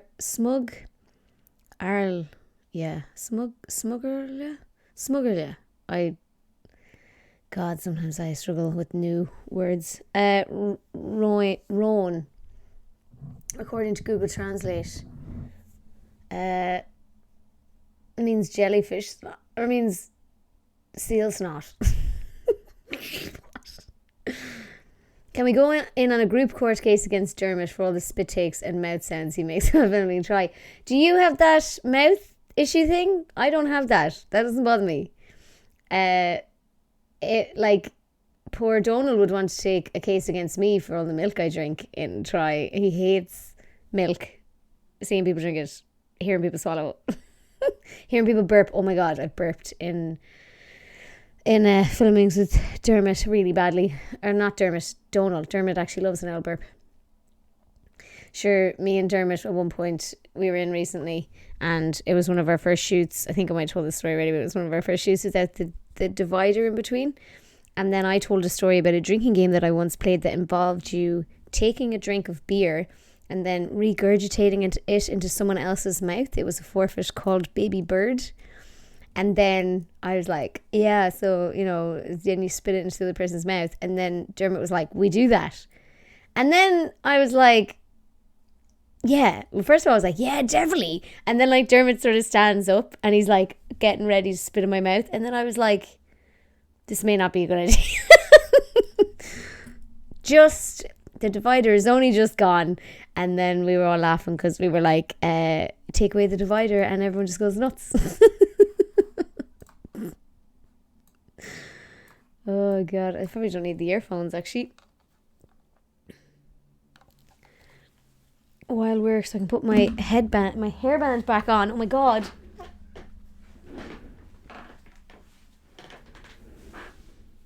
My lovely floral hairband that I got in a pharmacy.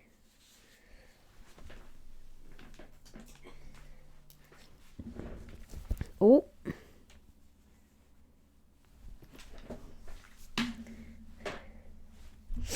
It would have been even funnier had the dividers still been there. Yeah. It's climbing over the dividers, spit in my mouth. Oh god. I'm kind of...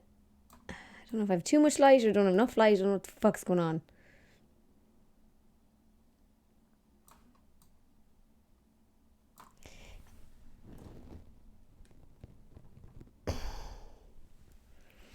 I love how in Ireland we can buy the most random things in pharmacies. Yeah, I need a new purse because I broke the zip of my purse, so the change is flying everywhere.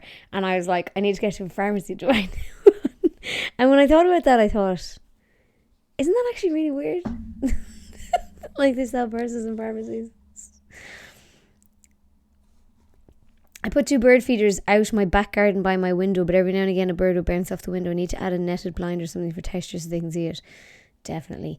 Hairband candles affecting frisbee. It's all a possibility in a pharmacy. Yes, and they also have like gift things, and then they also have like they have beanie hats with lights on them. And then my local pharmacy does anyway. And then it also has like little teddy bears that you can put in the microwave that heat up, like hot water bottles. They actually have hot water bottles as well. It's like nuts the shit you can get in my pharmacy. But anyway, sorry, George, totally forgot. Congratulations on your 1-year stream.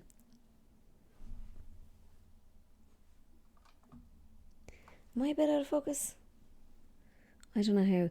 So the beanie light with hats on it it's like it's got a flashlight. It's for walking at nighttime. Obviously. And for presumably farmers, I don't know. But I know that that's why I buy them, is to walk at night. Not that I've ever, I think I own one, but I've never worn it. I do think I'm a little bit out of focus here. I don't know why. Didn't mean to do that now. Don't know what happened there. Oh.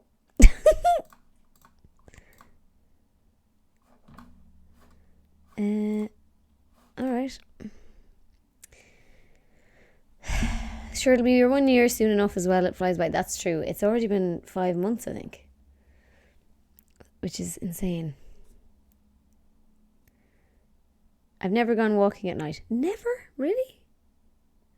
Is it enjoyable? The forest nearby has no lights at all. No, I wouldn't. I personally wouldn't say it's enjoyable, no. Like, in Ireland, in the winter, it gets late really early in the winter, so you kind of have to walk at night because it's like dark after work. And yeah, poor doggy still needs a walk.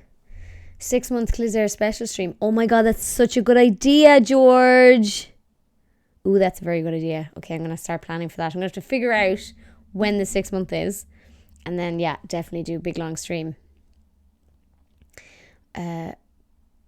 Walking home from school in the dark was the worst, wasn't it? And wasn't it terrible when we had no shoes as well? Sorry, that was my parents.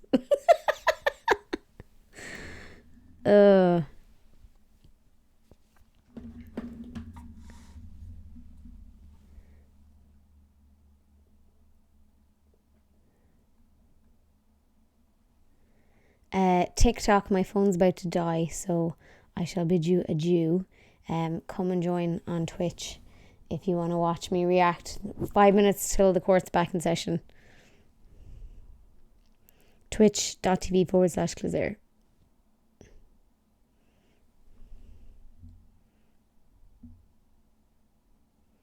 Okay, so I need to charge my phone.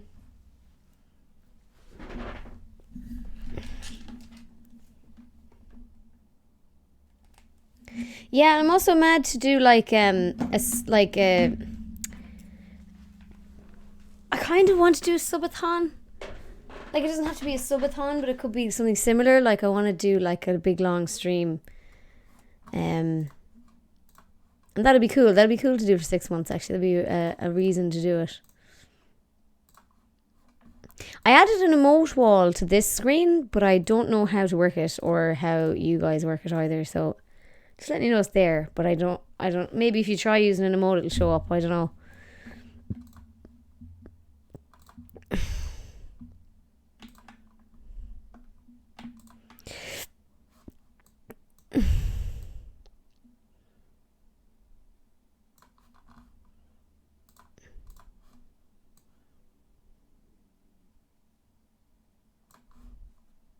Oh my god, there it is. Oh, that was cool. That was very cool, actually. That was really cool.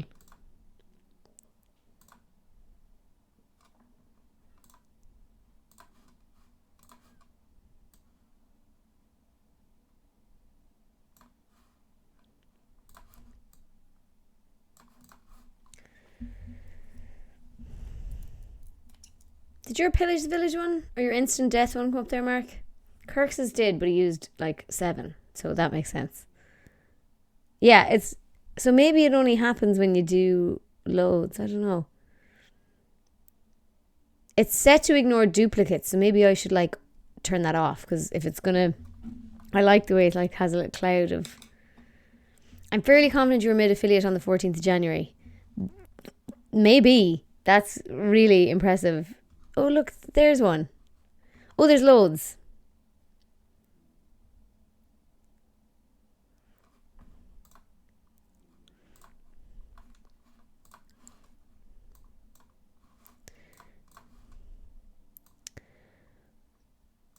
Two minutes to go, lads. Oh, and it says 4 minutes on the live stream. Now, that's incorrect. Oh, has my hair fallen out? It has. Oh, dear. Oh dear, my plat's falling out.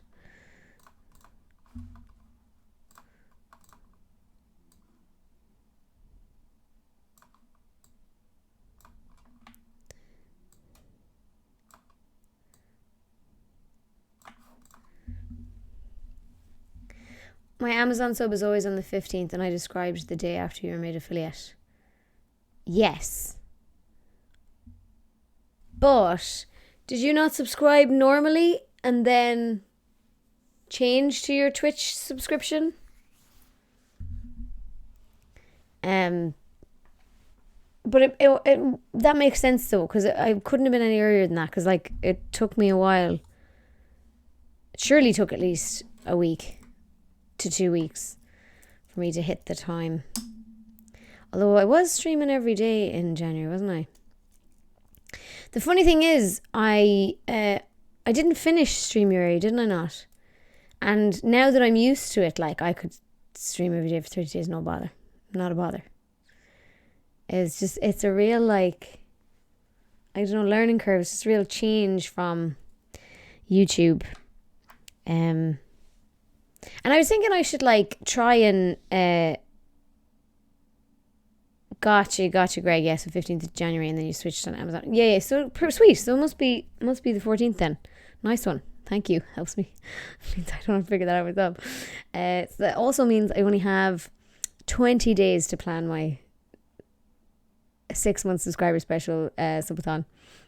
Oh, what do you want, Fitbit? Reminder to move. No, I can't move now. It's about to restart. Mid-June is a 6-month mark. Hell yeah. Yeah, I was thinking I need to like streamline my Twitch and YouTube a little bit. In that, one of the things I want to react to when this is over is Celtic Films brought out their episodes. So I want to like do a reaction to that. There's other stuff I want to react to that would also make a good YouTube video. But I'm like, I should edit down the streams into a YouTube video, if that makes sense. And kind of streamline the old presence. Oh, there's something, speaking of me losing train of thought mid-sentence, I actually really want for YouTube to get an Alzheimer's test done. Because Alex is genuinely concerned that I might have Alzheimer's. Early onset Alzheimer's. Because recently enough, I forgot that I was meant to be in Troy. I just forgot. And then I was like, oh my God, how did I do that? And then yesterday, I was like sitting in my car at the supermarket and I checked my phone and then I completely forgot where I was. So when I looked up, I expected to be in my own driveway and I was in the supermarket car park. And I was like, oh, right. So that's a bit concerning. So I definitely want to try a memory test at the very least.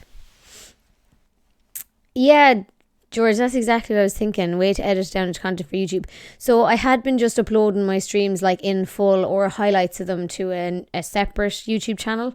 But like, that's really not I don't think that's going to build any new audience or anything. Whereas, because I really want to react to the Celtic Films episodes. But like, it'd be so good for a stream, but then it would also be better as a shortened video, because I originally when I did it first, I did the full stream on YouTube, but like it's way too long for new viewers realistically. Yeah, Kirks, the weird thing about the Celtic Films was that your man was like, I think he was American, and he was like refusing to take any fucking feedback from Irish people, and he blocked everyone. He blocked everyone on Irish Twitter.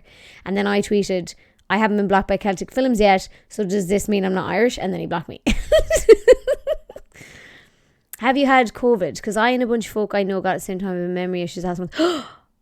Yes. I keep forgetting where I put things. I literally walked to the wrong comedy club in Edinburgh. Oh my God! Oh my God, you're right. Because I have had COVID. I had it had it at the end of March, start of April, and you're right. I actually remember somebody saying to me about COVID brain. She's like, it feels like there's a fog over my brain. Mad. The Celtic Films thing was brilliant. Kirks, are you worried about him copy striking your YouTube? I hadn't been. Now that you've said it, I'm like, But no, I'm not worried about that. It's just that watching the full thing on YouTube. Also, that was kind of before I was streaming on Twitch, really. But watching the full thing on YouTube, it's just too long. People aren't going to watch it. I think if I cut it down into a shorter version on YouTube, more people might watch it. So maybe I could watch it on stream, get the full experience, and then cut it down. Same I had at the end of March, and the memory stuff's only hitting me the last 2 weeks. George, that's nuts. I'm actually going to check. Well, I would say check with my doctor, but when I'm in, I'm going to ask her about that. That is probably what it is. So I had it at the same time as you then. And you're getting the memory stuff as well. Yeah, oh, Jesus Christ, I hope it goes away soon. It's very annoying. Now, my memory's always been terrible, but I've never forgotten stuff like that. Like, I've never just completely forgotten I'm meant to be somewhere. Do you know what I mean? It's more that I just don't remember, like, insignificant things. So, yeah, nuts. First sign of being a zombie, yeah, maybe I could be a zombie. Happened to a guy I work with, he said he gets a lot of brain farts. Yeah, that was what my thing yesterday was, an absolute brain fart. When I thought I was in my own driveway and I wasn't. I kind of want to put more mascara on, even though I've actually got loads on in real life, but for some reason it's not showing up on camera. We're back. I mentioned it to some comics the weekend. They said they did the same thing. Walked the wrong way home, missing turns in the car, just automatic stuff. Yeah, exactly. That's really interesting. Welcome, Cara. We are back. Hang on. Hell yeah. Oh, and it's another fucking sidebar. So there's no sound. Play. Okay, there's no sound because it's another fucking sidebar. Like, could you not have had your chats at lunchtime? It's literally been sidebar, short witness, sidebar, lunch. Sidebar. It is a cool transition, isn't it, Greg? I got a new overlay thing, and that came with it. And it'll do me for now. I'm still not sure I love it, but anyway, whatever. And Deadly Cara, sorry, I meant to say, first time chat, welcome. Is the judge trying to enact the mercy rule at this point? Oh, that's funny, because in tag, mercy rule is when you're winning 10-0. And they changed the rules to make it easier on you. well, make it easier on the people losing 10-0. While I have a second, actually, I'll tweet out that I'm on Twitch. Do do do do do do do do do do. Live on Twitch. I never really know what to say. Live on Twitch, watching these lads have a sidebar for 3 hours straight.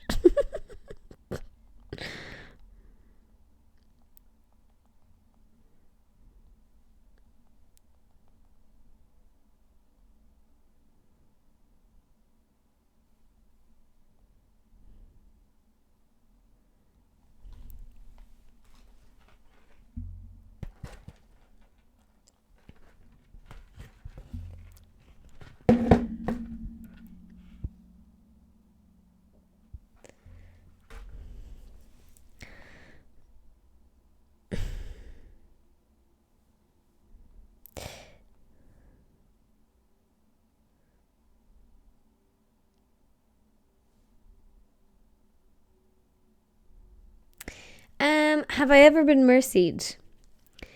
Kirks. Yeah, everyone has.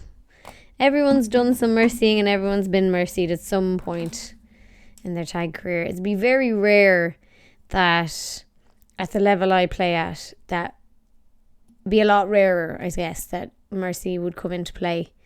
But where you're playing like a league where the standard's very different, or it's like a beginner league, yeah, mercy happens a lot. You ready for the jury? Della, welcome. Did you play in that Munster v Leinster game this weekend? I did. I played Leinster Women's Open and Munster won. But Leinster won overall. It was like an accumulative points thing. But I'm just trying to get you on the big screen. Women's Open Open okay, sir? only won 1 out of 3, and Leinster Women's Open, and the last game went down to a point though, so it was super tight. Why can't I hear this? Sound is on. Why can't I hear that?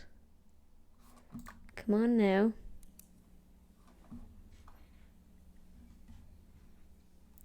Do I need to X that off? I'll refresh it and see, does that help? Money Headphones. doesn't grow on trees.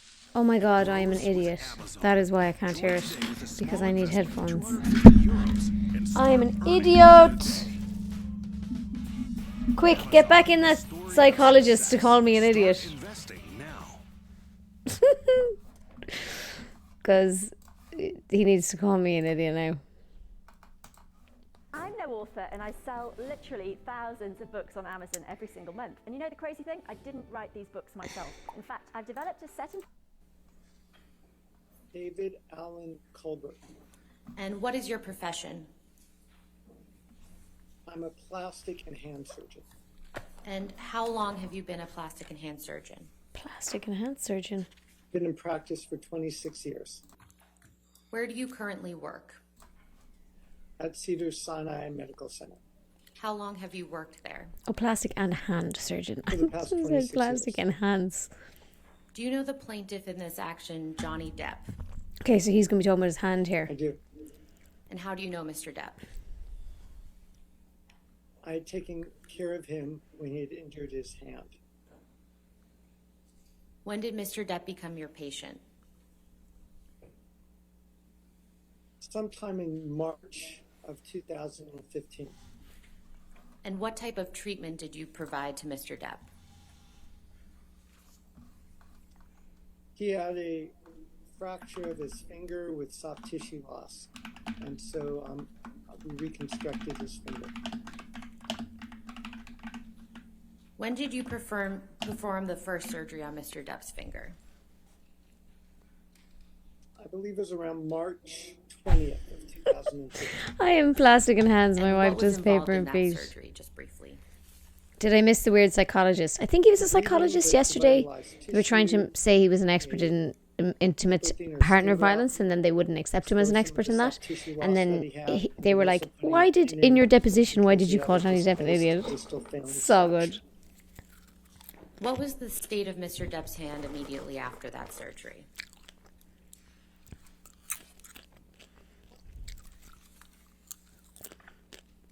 Oh,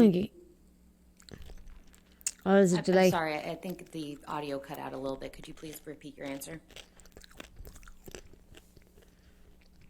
It was injured and had soft tissue loss and a fracture of his distal phalanx. And what type of cast was on Mr. Depp's hand after you performed that surgery? It was a plaster splint. And can you please describe to the jury what a plaster splint would look like? I liked when he asked the judge if he had to answer questions. Yeah, he did that because your man, because the judge was like, you need to stop getting thick and just answer the questions. And then he'd go, can I answer? I believe in Mr. Depp's case it was like 2 fingers. I think the 3rd finger was the one that was operated on. So these 2 fingers, the 3rd and 4th finger together. I mean, splint with plaster he didn't cut his own top, finger off. Like, realistically, he did bottom not cut his own finger off. So around the hand. half of this discussion is so pointless. Unless you're trying to say he did it to himself. Stop hitting yourself. Stop cutting your own fingers off. Well, he couldn't move his 3rd and 4th fingers because of the bulkiness of the splint. Typically, post-operatively, it's a more bulkier splint right after the surgery. So it's not very, it gets in the way. Could Mr. Depp grab someone with that cast on his hand? I really wanted someone to go, objection, combative witness, and nobody did. It was very disappointing. He had his index finger free and his thumb free, but the other fingers were probably not being able to move. She's so lucky that audio of her screaming how she didn't mean to cut his finger off and was his finger okay is not allowed. He would have had to have a pin like this long. About 11 or 12 days. Oh, how long? Time-wise. How was the pin Sorry. removed? It was removed under local anesthesia in my office. I've had a pin removed under local How anesthesia. long did you It's fine. ultimately treat Mr. Depp for his hand injury? For several months. Yeah, your rehab Why for was that would be pretty big. Because you have to learn how to reuse your finger again, obviously. A bad injury, and they required He was showing it the other day and it looks shorter. I don't think he got the full length of it back. Infection as a result of the injury. So Yeah, Louise, the reason that audio I mentioned is not allowed is because the man in it is dead. Do you recall when the So infection developed? apparently it's disallowed now it was a few because he can't weeks speak to it. after the surgery, and that's when I took out the pin. And I think it was like a security When was the guard or last time someone that on you saw Depp's team, Mr. and he Depp? was like, we need to take care of him. Leave her here if you have to. Like sedate her if you need to. 2015. And she's screaming in the background. And when she's was like, the I last didn't time mean you to spoke do to it. And she's like screaming. She's like, is Johnny okay? And yeah, so it's disallowed because the guy in the recording is dead. Thank you, Dr. Colbert. All right, cross-examination.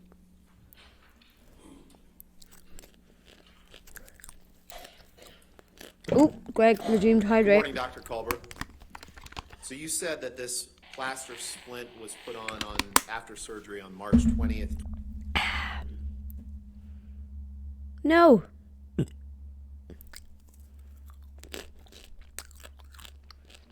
The hell? Ugh.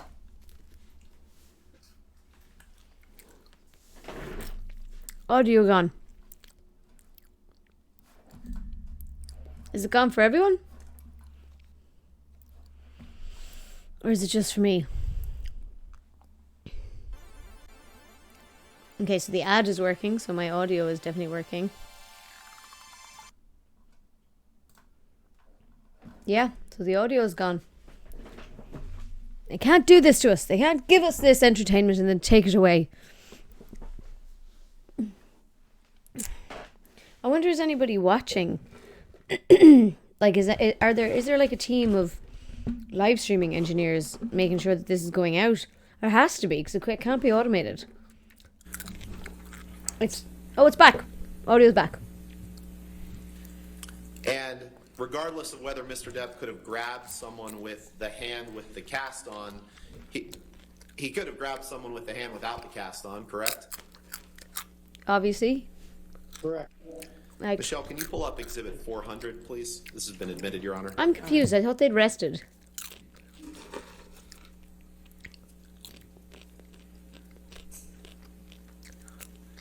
Have they swapped around now? Is this the counterclaim? Is he the defendant?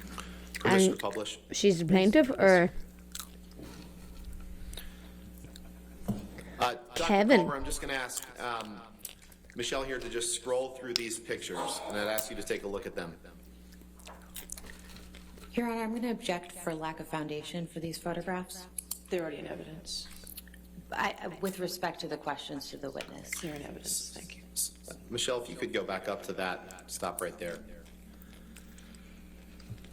Is there anything about the cast that was put on Mr. Depp's hand on March 20th, 2015 that would have prevented him from doing this damage to Ms. Heard's closet on March 23rd, 2015? Objection calls for speculation. Overruled. I mean, he had his other hand available. So. No further questions. Thank you. All right. Yeah, he had one hand available, and Amber Heard had two. Like, so. Dr. Culber, how many fingers were in the plaster portion of Mr. Depp's cast? 3. At least 2 were. And the third one and the fourth one. And why did you? Because it's not fully, plaster doesn't go around the entire hand because you allow for swelling. So there's plaster to protect the fracture. So there's. I know she's only asking, so he'll explain it to the jury. But like, as someone who's had a cast on before, I'm like, obviously it goes over the whole hand. Like, do you have a massive cast on one finger? Like, fuck off. Excuse me. Usually we'd put a piece of plaster underneath the fingers and on top, and then the sides of the fingers, it's soft. So Bye, Greg. Thank you for joining. After the surgery. Could Mr. Depp have hit someone with the hand that had the cast on it?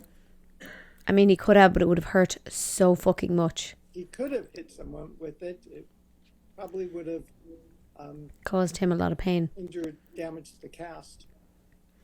And his fucking hand. Like, if I had hit somebody with my cast when I had a cast on it, I would have been in pain. Did you ever notice any damage to Mr. Depp's cast when you treated him? I would have been in pain, after like. the surgery. No, you didn't. I don't recall. Oh.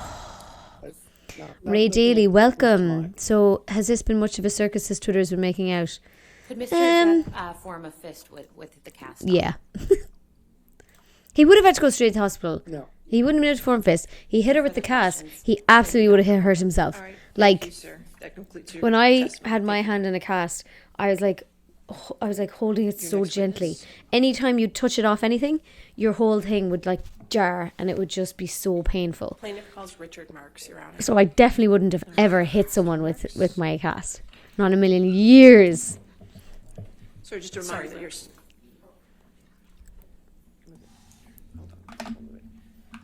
Just give us a second. No, sir, you've already. Just remind that you're still under oath, okay, sir? As opposed to.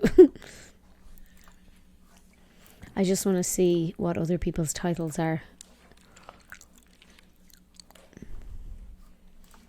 So, thank you for the 6 months. Oh, dude, it's you. You changed your name.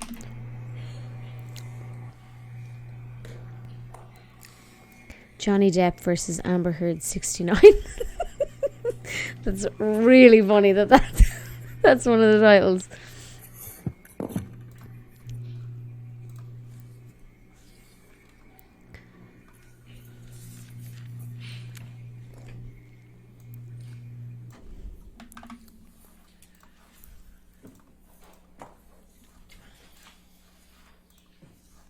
right. Morning, sir. All right. Yes, ma'am. Thank you, Your Honor. Welcome back, Mr. Marks. You've testified in this case previously, but would you just briefly remind the jury who you are? I'm Richard Marks, and I'm a full-time entertainment transactional attorney. I make deals. Oh, this guy has been up before. Every day for productions and for individuals. I'm in the trenches negotiating and then making sure the contracts reflect the deals. And I'm very much distinguished from the other side's expert who is not an attorney, who's not in the trenches making deals, is not in that day-to-day process. And are you familiar with the testimony of Catherine Arnold in this matter? Yes. Have you been asked to analyze that testimony and provide opinions in response? Yes. And generally, what are those opinions?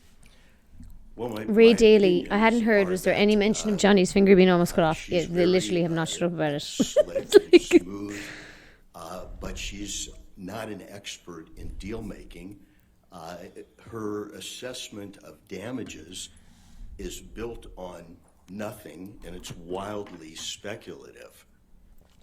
Hell yeah. Are you familiar with Ms. Arnold's opinion that it's customary for an actor to renegotiate the fee for a subsequent picture option in a multi-picture contract when a film is successful? A multi-picture contract, surely that's not true. And are you also familiar with her testimony that under those circumstances, an actor will renegotiate a 50 to 100% increase in their salary in the next optional film? Yes, I heard her say that. Do you agree with those opinions? Absolutely not. Why not, sir? Well, because that'd be ludicrous. Why would you sign a multi-film deal? In this case, is a test option agreement, and that's an agreement. It's a multi-picture agreement, and it's the nightmare for people like me. The test is going to take place, let's say, for 10 actors the next morning at 9, and you have to fully negotiate a contract that might cover 4 movies and have it signed before they're allowed to test, so that if they're chosen for the part, we have the full contract. There's no renegotiation. So you've got a contract for a multi-picture deal. It's usually a franchise, and you negotiate the first movie. And normally, if they get the part, they're the chosen one. They're the Stars Born moment, if you will. They get the part. Normally, their salary is inflated from their normal salary, because now they're going to play a character that could go on for 4 movies. In this case, Ms. Heard's first salary when she got the part was $450,000. If Warner Brothers and DC Comics decided to make a next movie, they could recast her. They had no obligation. All they had was an option. But if they did cast her up front, that they had agreed to more than double her salary, like 2.25 times to get to the $1 million. These are large bumps, if you will. If an actor is on a series, say, they go, and they have 5 options. They go up in increments of 5%, 10%, 20%, not these multiples that you see in a test option agreement. And that's one of the reasons that they aren't renegotiated normally. They are in some instances, but not normally. What's the significance of the test part in a test option agreement?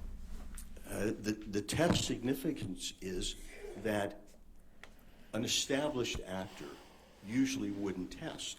They'd be offered the role.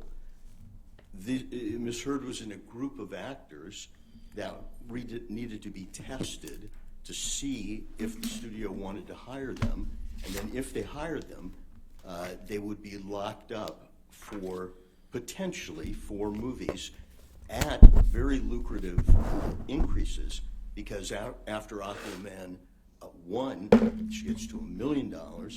Aquaman 2, she gets to $2 million. And Aquaman 3, you get to $4 million. These are unheard of bumps if you're going on a normal career and trying to increase your salary by increments. In your experience, what is customary for negotiations of multi-picture deals? Well, I think what happened in this case was customary for negotiation of multi-picture deals. And by that I mean that you assume success. The reason you go from the first Justice League movie where Miss Heard played Mira the first time, the reason you more than double her salary is you assume success. So you've already built in the bonus that Miss Arnold was referring to, a renegotiation. Jesus, so she wanted to renegotiate Third movie. when she was Instead of already going to doubling get her double. salary, Miss Arnold said it would only be fair to quadruple her salary. Does kind of and that's look just like not Jack the way Nicholson, these actually. Idiosyncratic contracts work. They're a very small portion of the contracts we deal with.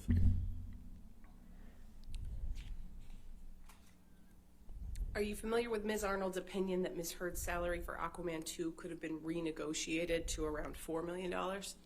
I am. Do you agree with that opinion? No. Why not? Well, as I've said, that would now be, after a healthy first payday, it's more than doubled, and now it would be quadrupled. That's not the way it happens. Walter Hamada, who is the president of that part of the studio, said it doesn't happen. They're not going to do it. Miss Arnold, for some substance, says, well, Jason Momoa got to do it, but she doesn't give us any of the details. We know that Jason Momoa was in a movie before the Justice League. He played Aquaman in a movie not with Miss Mira in that movie. So he had a history before the first movie with Amber Heard. He played Aquaman.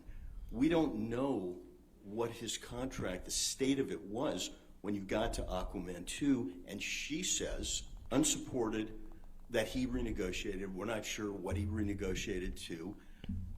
But I can say that at the end of the option period, when you've only got one option left, and you want that star in more movies, you may renegotiate, but it's not a gratuity. It's, we'll give you more for the last option if you'll give us 3 more options. It's a give and take. And unfortunately, Ms. Arnold didn't give us any of that background or those building blocks. And then I think yesterday she said, and the other actors renegotiated.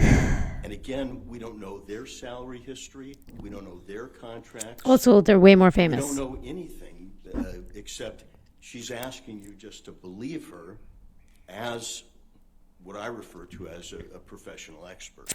The star gets paid more and men get paid more. Amber wasn't the star. I'd agree with you, yeah, Amber wasn't the star and the star does get paid more. I don't want to agree with you that men get paid more, but $45 million in the last 18 months. it is, unfortunately, probably is the truth. I'd like to address some of the components of that. But he's also way more famous. Marks. Are you familiar with Khal Drogo, that Ms. Heard would continue to make films for approximately $4 million each following Aquaman 2? Check out what I got Yes. in the shop, by the Do you way. agree with that testimony? No. Why not? Well, again, It's a rainbow tape in dispenser. Aquaman 2, Amber Heard has already had this huge increase. She worked on Aquaman 2 for $2 million. What Miss Arnold is saying is, oh, she should have worked on it for $4 million, which I disagree with. And Because it's ludicrously I think there's greedy. There's reasons to negotiate that weren't here in this case. So the $4 million I have a disagreement with. But even if it was at $4 million, or if it was at $2 million, the 4 or 5 movies that Ms. Heard might get might be independent movies. They might be standalone studio movies. They might be passion projects. Every actor has a quiver full of quotes, and their highest quote is for the superhero fantasy journey. Their lowest quote might be for the independent passion project, where they'll defer their salary and almost take nothing to work, just SAG minimum.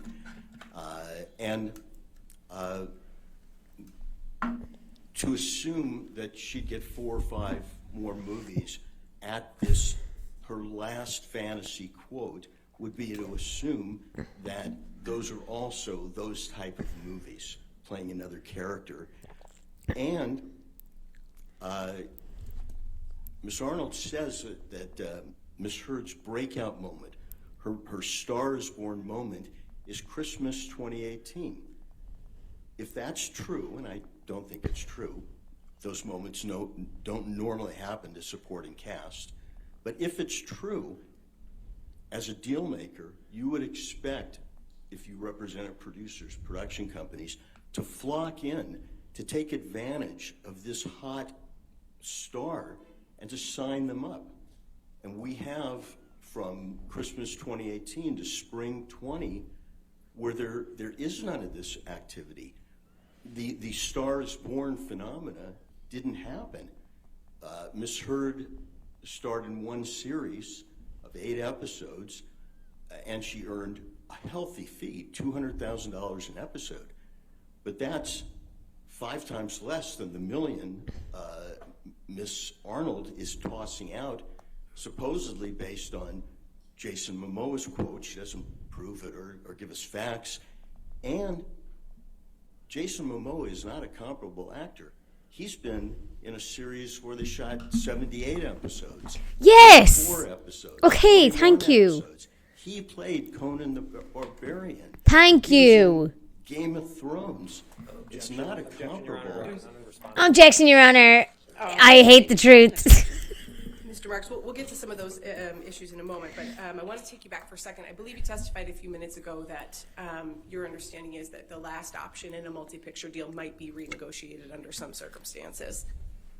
Do you have an understanding of whether Aquaman 2 was the last option in Ms. Heard's contract with Warner Bros.? He clearly mentioned No, Aquaman 3 and 4. Aquaman 2 has not even been released, and Warner Brothers has a 4th option for Aquaman 3 or another movies where Mira appears, that character, and they've agreed to double the salary again. So it's in success. And God. So she's like, oh, you've really hurt my career, despite the fact that I'm like getting paid $2 million a Are movie. you aware of Ms. Arnold's testimony that Ms. Heard would have made several $1 million on endorsement deals, such as the one she had with L'Oreal? No, she wouldn't have, because she's a fucking... Do you agree with Sorry, I don't want to get too mean, but she's like a nobody, realistically. And this is a business of personalities.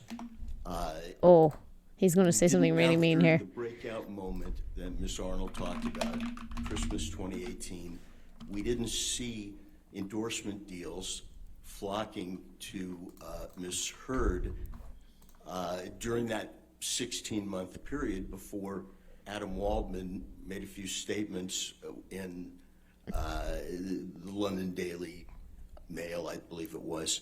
We didn't see those endorsements coming to her. We didn't. What Miss Arnold shows you is these non-comparable actors, they had endorsement deals. But she doesn't show you, when she describes the breakout moment and why she's comparing Amber Heard to these, what I call uncomparable actors, but she's making the comparison. She's saying, well, they had all these deals, why wouldn't she? Yeah, that's but for ludicrous. Statements that happened 16 months later, and I guess my primary question is what happened in the 16 months, even if you believe 3 statements in the Daily Mail are the stake through the heart of this Stars Born moment.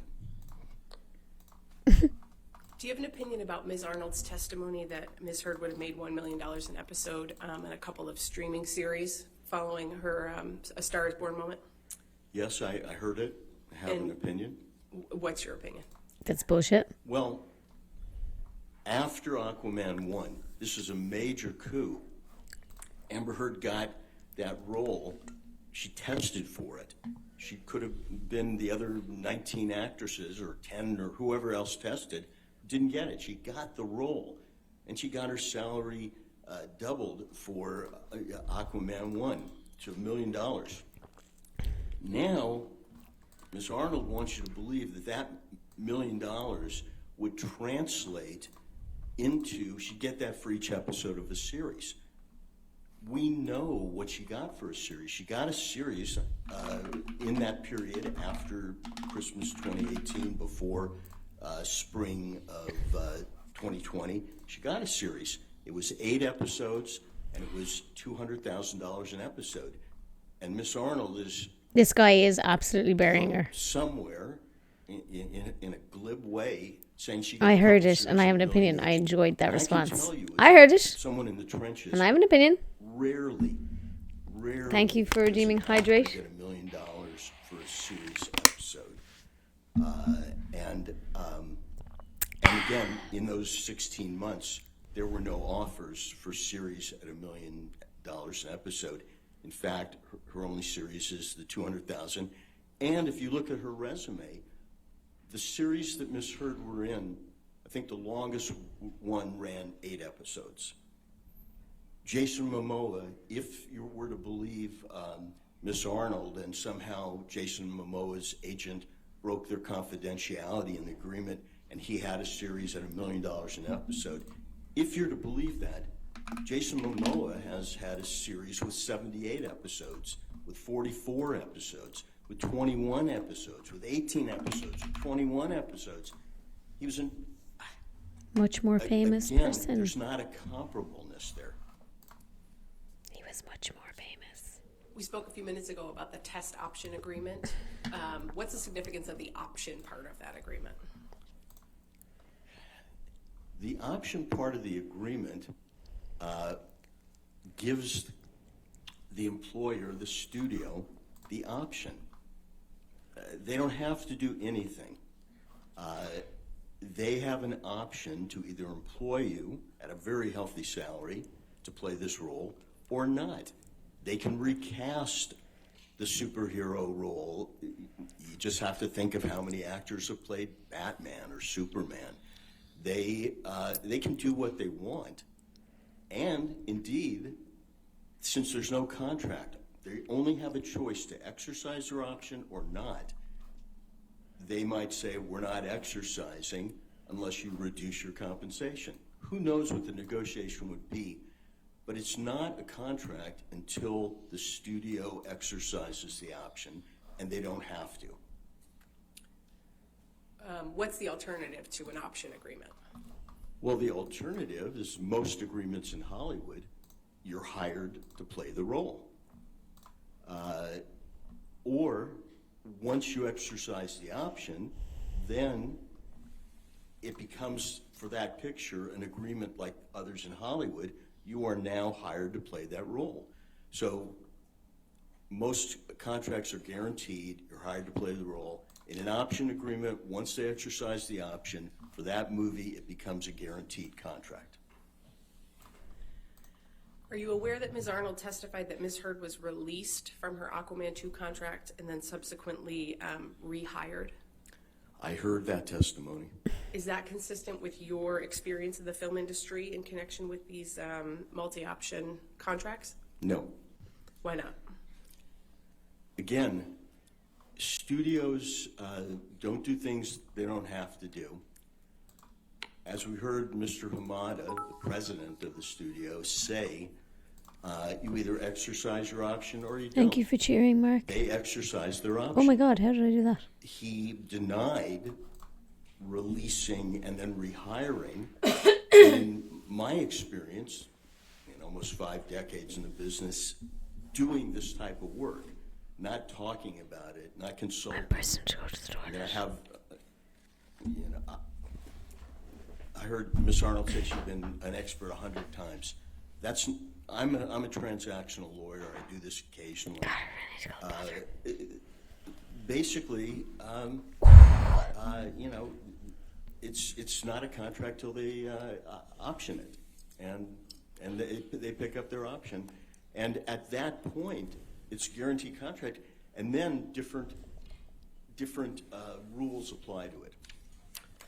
In your experience in the industry, do studios typically comment on those types of actions that they're taking with respect to options? No, just like Mr. Hamada said, they don't need to comment on it. they either exercise the option or they don't. Okay, I'm going to have to go to the toilet. I'm going to continue to listen to it. I'll be back in a second. You play And the card before it's time. I also might make a really quick cup of tea if you don't mind. Cards there were But exercise if the anything option interesting or not. happens, I'll be right back in. And I was surprised Quick by bathroom Mr. break. Ramada under oath, basically saying that there was this. Let's just make sure I mute my microphone so you don't hear me peak. That Objection, Your Honor, hearsay. I think it was an in-court statement this morning, I believe, Your Honor. That's fine. It's the same hearsay that you were. It's hearsay like yesterday. I mean, it's hearsay. I'll overrule the objection. Go ahead. Thank you. I didn't hear. Go ahead, sir. Overruled. You can continue, Mr. Oh, Brooks. I'm surprised to hear Mr. Ramada say that they talked about chemistry. That would normally be behind closed doors because it can't help your relationship with the actor. You're either going to exercise or not. And that was quite a bit of candor from someone at his level. And so, therefore, I take it at face value. I think he felt that he was under oath and he was telling the truth, but it wouldn't Objection, be. Your Honor, is. I'll sustain the objection. Mr. Marks, are there circumstances where a studio would be more likely to say something about not using an actor again in a franchise? Yes. What are those circumstances? Once they've exercised the option, once the contract is guaranteed, the studio still has the right to pay the actor but not play them, pay or play them. And that is a rare condition because you've hired the actor, you've got to pay them, but you say, go home, we're recasting. In that situation, after you've exercised the option and the contract is guaranteed, if you pay off the actor, that's normally commented on. That becomes a bit of information because it's not normal. Is that circumstance different from Ms. Heard's contract with Warner Brothers for the Aquaman movies? Oh, yeah. Ms. Heard's contract, again, it was just an option. Either we exercise it or we don't. And if we exercise it, she's in the film. If we don't, she's not. Until we exercise it, we have our right to recast or not make the movie. And even after we exercise it, we'd still have a right to recast and not make the movie. We just have to pay her salary. Do you understand that Ms. Arnold compares Ms. Heard's career trajectory with that of other actors, including Jason Momoa, Gal Gadot, Zendaya, Ana de Armas, and Chris Pine? Had to come back. And what's your opinion of those actors as comparables for Ms. Heard? Even Ms. Heard's agent, Jessica Kay, said that 4 of those actors weren't Objection, Your Honor, comparable. hearsay. I believe same response, Your Honor, that it was in testimony that was played in court earlier this week. I mean, that's not what she testified to. I mean, he's characterizing testimony that was from days ago, and I don't even think she testified to that, Your Honor. Or you can cross-examine overrule. Again, they are not comparable. Why? Jason Momoa was Aquaman. Chris Pine was Captain Kirk. Gal Gadot was Wonder Woman. Zendaya has been working on Disney Channel Since she was fucking 12. She's in all the Spider-Man movies. She goes by one name. All these people are more famous than Amber Heard. Ana de Armas, She is raging. She was in a movie that they call, her breakout. It was as a nude poster. She's been in an ensemble piece, Knives Out. These are not comparables. Now, Ms. Arnold stuck to Jason Momoa, who's the most non-comparable because of his history and his career, but she didn't give us the advantage of telling us what his contracts were, what he renegotiated to, what he earned. She didn't give us any of those building blocks. She just she set him up as a comparable and then said what Ms. Heard should earn, but but you never gave us the salary of Jason Momoa or the other comparables. And she built like this house of cards on nothing. Amber Heard has been in business longer than some of them, but she doesn't have the talent. With her words, the beautiful clothing that the Emperor was wearing. But we could see, if you know the business, Objection, Your Honor. that he wasn't. Beyond the scope of the question. All right, I'll sustain the objection. Next question. Okay. You were just speaking about Mr. Momoa as a comparable. Are you aware that Ms. Arnold compares Ms. Heard to Mr. Momoa as an actor with equivalent franchise experience? Oh, fuck off. Renegotiate his salary for significant increases in bonus. Equivalent franchise experience. What's your response to that opinion? Again, he didn't have comparable franchise experience to Miss Heard. He was Conan the Barbarian. He was famous. He played Aquaman in a movie that Amber Heard was not in. He played Aquaman, not a supporting character like Mira. Boom. It's just not comparable. Bodied. Absolutely you can bodied. Say the words, but I saw nothing from Miss Arnold to back it up, something to build on, which, if she was a negotiator in the trench, the studio negotiator would say, okay, so show us. Where's the comps? Let's talk numbers, because ultimately that's what we have to get to. Not just She just got absolutely bodied there. We just don't believe you. You've got to show us. In your experience in the industry, what factors influence the negotiation of the terms of a film agreement with an actor? Well, first it depends on the film. If the film is $1 million movie and everybody's deferring their salaries, that's one thing. If it's a superhero movie, that's another. But for deal makers and negotiators, the best predictor of what the deal should be is past earnings, precedent, comps. You also look at the budget of the movie, what it can bear, because if Jason Momoa's comp is $10 million, but the budget's $10 million, obviously he has another price for that movie. But the best predictor of future earnings is past earnings. And I didn't see any, Ms. Arnold talk about past earnings at all, except the earnings in this rarefied superhero 4-picture deal where instead of incremental increases, which you normally see, it was multiples. I think her lawyers are probably going to object now at some point. Just be like, objection, can't stand this level of being absolutely bodied. Until then, the actors on the series get 5, 10, 15 small percentage raises. They don't get multiples. They get the multiples if it's a success and the studio wants to continue making the series and they want to keep these characters. That's when the renegotiation happens. Here, even if you believe Ms. Arnold, after Aquaman 2, there was still an option waiting at a big price, double the previous payday. What's the significance of the timing of the Waldman statements to the opportunities Ms. Arnold claims Ms. Heard lost? None. The argument, He's as already I said none. understand it, is that Ms. Arnold says that Ms. Heard lost all these opportunities because of those losses were caused by Adam Waldman's statements 16 months later. So I think the timing. Sure.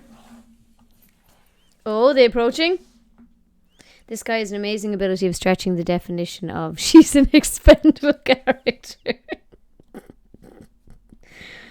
Oh, I'm writing in my notebook now as well, because her writing in her notebook has me wanting to write in my notebook.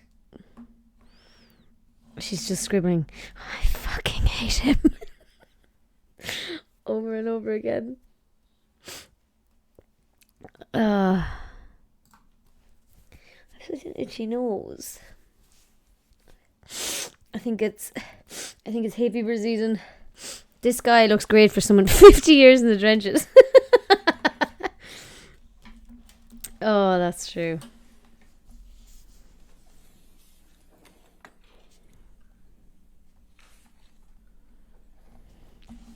Mr. Marks, what's your overall assessment of Ms. Arnold's opinions in this case?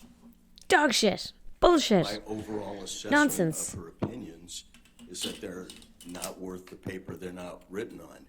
She knows something about our business, but not about negotiating deals.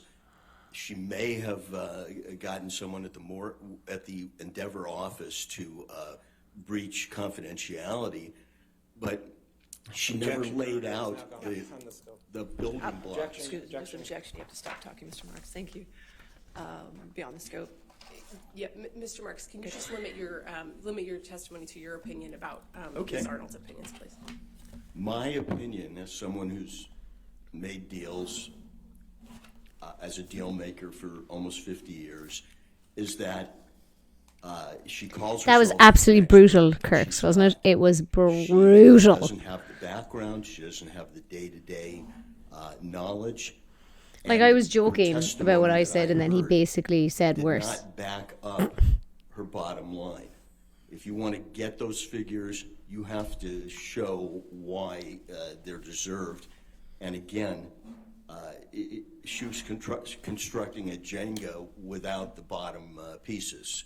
It does not hold up under scrutiny by someone who makes deals. No further questions. All right, Damn. cross-examination. Oh my god. Oh my god.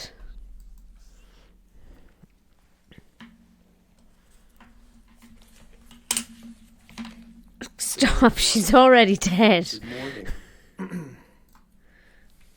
So you agree that studios use comps to negotiate deals, correct, with actors? Sometimes they do. And you have an issue with the comps that Ms. Arnold used, correct? As you testified to. I have an issue with the comps that she says she used that she didn't disclose. The comps being the actors that you just talked about. She did disclose, she disclosed the actors. She disclosed the actors and budget Kirks, figures from someone the should have movies. made She never a disclosed Mercy their or a bingo salaries card and salary history as for this comps. trial. Did- Gonzo Mercy You're rule. not offering a different set of comparators that should be used, correct? I'm saying if you are going to, That's not my question. Are you offering a different set of comparators than what Ms. Arnold used? No, because he wasn't fucking asked to do I'm that. not here offering comparators. I'm saying what she offered You're not were not offering, comparators. that was my question. You're not offering comparators, correct? No, I would say that Ms. That was it. That was Heard's my comparisons sir, are where respectfully, you that look. was my question. I hate the way he asks the question and then talks over the fucking answer. right. So fucking rude. Just answer the question. Objection. Thank you. Combative Your deal attorney. here, correct? Yes. What actors have you negotiated for in superhero movies? Well, recently, He thinks he's gonna say none. I've negotiated for Chris Pratt in a superhero series for Amazon. I've negotiated a deal for Michael Douglas, not in a superhero Rottenborn's movie, like, but fuck. a historical movie. I've negotiated recently a deal for Paul Rudd and Will Ferrell Damn. on an Apple series. Billy Crudup on an Apple series. Those are the recent talent deals. What actors have you negotiated for in a superhero movie? As I sit here now, I can't remember a superhero movie that I've negotiated. That is a I've real, certainly like, negotiated over my thin career. argument. Oh, but you've never negotiated a superhero film. Franchise movies. Only TV. And fantasy movies. Your Honor, so it's no, you haven't negotiated with for any actors for superhero movies, correct? So you would define like, I don't know, Jungle Book isn't a superhero movie. It's more of a fantasy. Okay. So no, correct. Your answer Okay, is no. all right. So as I sit here, I can't think of a Marvel type superhero movie that I've negotiated. Although I know there's one or two in there. Now, you testified and you agree that Mr. Momoa negotiated his multi-picture contract for Aquaman 2. Fucking Tipex gone. I heard Mr. Hamada say there was a renegotiation. Yeah, but their argument is like so thin. Their argument is just like, oh, well, you haven't negotiated a superhero film, so I guess that you don't know what should have been negotiated in a superhero film. And he is Aquaman man. So yes, I did hear there was a renegotiation. And you understand that his salary went from $3 to $4 million to $15 million. So if what? you tell me that, It's not I comparable. haven't seen his contract, and I haven't He's heard any fucking testimony Aquaman, under and he's Jason oath, Momoa. He's not that's Amber really Heard. what it was. Like, Now, Ms. Heard's contract. Did was he a- get more? Ms. Did they Heard- get more options for Ms. when they Ms. made that leap? Did they get more options? Ms. Heard's contract was a talent option contract, correct? Yes. Okay. And you agree that for the if there's an Aquaman 3, Ms. Heard would have an option to receive $4 million, correct, for the movie? yes, Well, Aquaman actually, you 3. would language it. Warner Brothers would have the option to engage her. And if they engaged her, she would receive $4 million, correct? She doesn't have the option to refuse. They have the option to engage her. And she would receive $4 million, correct? Yes, $4 million. Would you agree that the money Amber was making on Aquaman 2 or 3 would be her market rate for future studio movies? No, I would it's a fucking think it would be her superhero. rate for future studio superhero movies, but not necessarily studio movies that aren't superheroes. That could be standalone. That could be other type of studio movies. But for studio superhero movies, it would be $4 million, correct? If I was Ms. Heard's agent, that's where I would start. Assuming everything was equal, the budget of the superhero movie, that she was in the ensemble. There's a lot of ifs to look at. Yeah, I feel like All there's a lot of things moving being parts equal. in that they're You ignoring. agree that Aquaman was a breakthrough role for Hydrate, thank you. wasn't it? It's the first movie of that ilk that she makes, but she is not Aquaman. She is Mira. But it was a breakthrough movie for Ms. Heard, correct? For her, it's a breakthrough movie to be in that film and in the ensemble. Absolutely.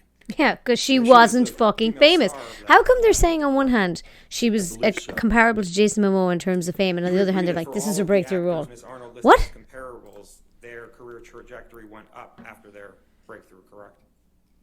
She didn't give us the raw materials to look at, but I'll take your word that all those unrelated actors in unrelated films, except for Jason Momoa, they went up. In your As experience, did Miss Arnold's when in- she went from 1 to 2. in your experience, can you identify an actor or an actress who's not been able to get a new studio movie after a breakthrough performance in a superhero movie? Like, what a As specific I sit question. Here now, I haven't been asked to opine on that, but there are lots of supporting characters in movies that don't appear in the next movie. But a female star in a breakthrough movie in a superhero movie, can you identify any actress who's not gotten another studio movie? That's after like that? so specific. Well, after Miss Heard's breakthrough in 2018, she did get Aquaman 2. Aquaman 2 was already, she already Okay. had the option for Aquaman 2, All right, correct? so she did. Miss Heard did not get any movies after 2018, long before. Can you think of Adam any Waldman statement. Other woman? than Miss Heard, can you Can you? identify any actor or Yeah, actress Miss Hurt. who's not gotten another studio movie after their breakthrough in a superhero movie? Like, As off I sit the here top of now, my head, I haven't no. been asked to research that, and I can't. That would be a normal thing. And you're not providing an alternative number for Miss Heard's damages, correct, for the jury? Correct. I'm not providing an alternate number. I think she's been more than adequately paid. I'd Ooh. strike after no, I've not been provided another number. That's all. I mean, my question was you're not providing another number. I think it's in fairness and the full answer to the question, Your Honor. It was a yes or no question. He said his answer was no. I'm not going to strike it. Okay. Oh, eat it! All right. I'm not going to strike it. Redirect. Oh my God, yeah, Megan Fox actually is a good example. Mr. Marks, She was in response done to some questions from Mr. badly. Ledenhaf, you were discussing some franchise and fantasy movie agreements that you've negotiated with actors. Could you just describe some of those for us? I've had such a long career that I mainly forget what I've done, but I negotiated all the contracts for Pinocchio, if you will, that was produced. Is Coming to America, the original, is that a fantasy movie? The Golden Child, is that a fantasy movie? Yeah, and by the way, I may have negotiated contracts, and ultimately the film wasn't made, but as I sit here now, those are the only ones that come to pass. If I was looking at my resume or going through my files, I might think of others, but Yeah, they're kind of putting him on the there spot with isn't some a of these deal questions. that I haven't made. And I think you also testified in response to Mr. Nadelhaf's questions that you have negotiated some deals for Chris Pratt and Paul Rudd. Do you recall that testimony? Yes, these are for a streaming series. Do you happen to know if both of those actors have played Marvel superheroes? I believe they have, but don't quote me because, that's not my genre. No further questions, Your Honor. All right. Thank you, Mr. Marks. You can, you're free to stay in the courtroom or you can leave, okay? Thank you very much. Thank you. All right, your next witness. Interesting. I'm a huge fan of Tipex. I always write in my diary and then I'm like, oh, that's too messy. I'm going to Tipex it all out. Start over. It's terrible. You've testified previously, correct, Mr. Spindler? All My right. diaries remind are us you're just, still under they oath, make me okay, feel sir? sick with how messy thank they you. are. I feel like I've got like neatness, Yes, sir. OCD, but Good morning, Mr. Spindler. terrible writing. morning. So that's those two things Can you don't go remind the together. jury who you are and what you do? Oh, this lad. Yes, I'm Michael Spindler. I'm a forensic accountant. Oh, I don't I'm a remember him. CPA, a certified fraud examiner, amongst some other certifications. I'm with B. Riley Advisory Services, a national firm that does forensic accounting, bankruptcy and restructuring work, and business valuations and appraisals. I've got over 40 years of experience. Are you familiar with the testimony rendered by Miss Arnold in this matter? Yes, I am. Do you understand that Miss Arnold testified that Miss Heard has suffered economic damages resulting from 3 statements made by Mr. Wall? Yes, I do. Do you have an opinion of that claim? I do. Which is? All right. Oh, they're approaching. Why is he objecting to him having an opinion on it when the guy before was allowed to give his opinion on the same statement? OCD with ADHD in a diary. Yeah, that's exactly my life. It's horrendous.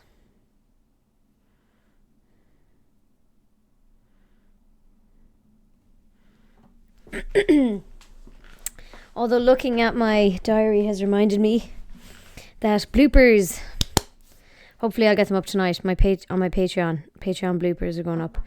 I'll try to get them up tonight, but they're definitely up this week, which is very exciting. Love an old blooper reel. Every time I'm in Troy and I say something they can't use, which happens quite a lot, I always go, welcome to the blooper reel. And I hope that they use that clip every time they put a blooper reel together. I hope they put me at the start going, welcome to the blooper reel. Oh, I'm almost out of Tipex, probably because I've Tipexed out this whole page.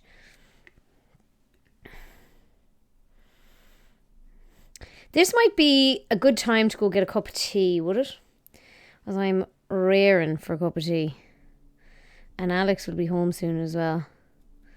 And then Millie will go nuts.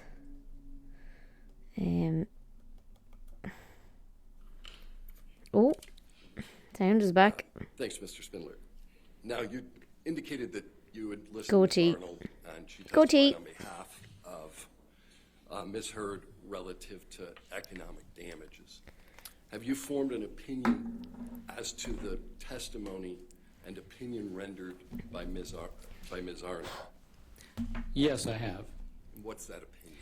It is That not is adequately bullshit. supported, and it is unreasonable. Oh, damn. There were multiple elements to that analysis, both damages related to her film career and to endorsements. Have you analyzed both those issues? Yes, I have. What is your opinion of the claims that have been asserted relative to the film career and endorsements? Okay, well, first of all, with respect to her damages calculation, there was no calculation per se. She initially looked at these comparable actors and seemed to use that as a basis for numbers. She didn't provide the underlying calculation. She didn't provide underlying support. And then it appeared as though in her testimony, she backed away a little bit from that, but she still suffers from the issues of not providing detailed calculations or support for where those numbers come from. And she still, to some extent, appears to be using some kind of comparable analysis. All right. What is the type of analysis that you think is appropriate here? Well, I think, and as you heard from the last witness, I think that something that is anchored in facts, taking a look at historical compensation as a basis for anticipating future compensation. Had you looked at Ms. Heard's prior compensation? Yes, I have. I've looked at tax returns that were provided for the period of 2013 through 2019. Why do you want to use historical earnings? Because the other guy Once said again, past your earnings is an analysis indicator anchored of in future fact. earnings. I don't believe that Ms. Arnold has done that in her analysis. So here we've got some actual data, we've got some historical compensation, and as the last witness mentioned, that often provides somewhat of a basis for future anticipated earnings. In addition, I believe that Ms. Arnold herself said that she had hoped to be able to look at a renegotiated salary for Aquaman 2 and then use that as a basis for future compensation, that being the new kind of base, if you will. Were there any years in particular that you focused on in your analysis as to Ms. Arnold's testimony? In terms of the historical compensation? Yes. Well, for 2013 through 2019 in total, her compensation was around $10 million for all those years combined. Okay, in 2019, that's still a lot. the last of those years, her compensation was somewhere between about $2.6 million and $3 million. Now, that's a good year. That's known as a clean year. What do you mean by a clean year? Well, for example, 2019, you had Aquaman was released in December of 2018, and that was a successful film. So in 2019, you've got the benefit of that kind of success, and you also don't have any potential impact from the alleged defamatory Waldman statements that occurred in April of 2020. So 2019 is clean of all that. What did you understand Ms. Arnold's methodology to be? Her methodology initially appeared to be based on these comparable actors that she had identified, and theoretically, the compensation that they earned, although she doesn't identify what that compensation is or provide any support for it or any calculations. Oh, damn. What is your opinion of that methodology from an accounting perspective? That methodology was unsound. It's just unsupported. There are no numbers. There's no data that she provided and support for that. Why do they always What have Mickey methodology Mouse did witnesses you on Amber's understand side? Ms. Arnold to adopt at trial? Okay, well, it looked like somewhat of a mix and match approach. She used different approaches, I believe, for different elements of the damages, although it's still a little bit unclear to me, a little bit vague. But there are four all they can basic afford. components that she was looking at. Mickey Mouse witnesses. and, Yeah, Mickey go through Mouse those is like expression here. Something's Mickey Mouse. With respect It's to like the television series, childish, portion of her analysis. like What do you not understand that methodology to be? like Okay. not. Objection. How would I explain Mickey Mouse?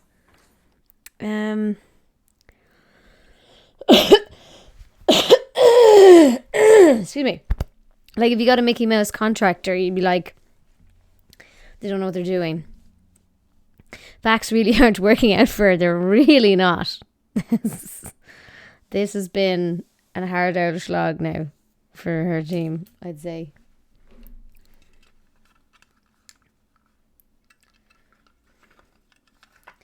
And look at them up crying again.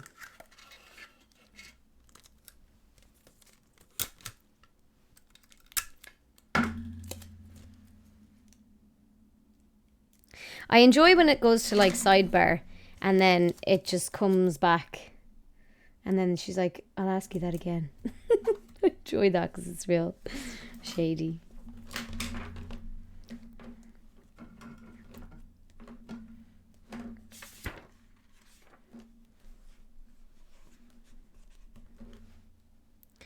Unfortunately, it's up to the jury to decide, yeah. Truth. But let's hope they're on the same page as the rest of the world. Thought it was very clever when they brought in about the hashtags, because you're not really supposed to tell the jury like what the public opinion is, but they managed to, by virtue of talking about the sentiment with the hashtags and how many tweets were like on the hashtag like justice for Johnny Depp and stuff, it actually did kind of tell them where people stood, which was quite clever now, I must say.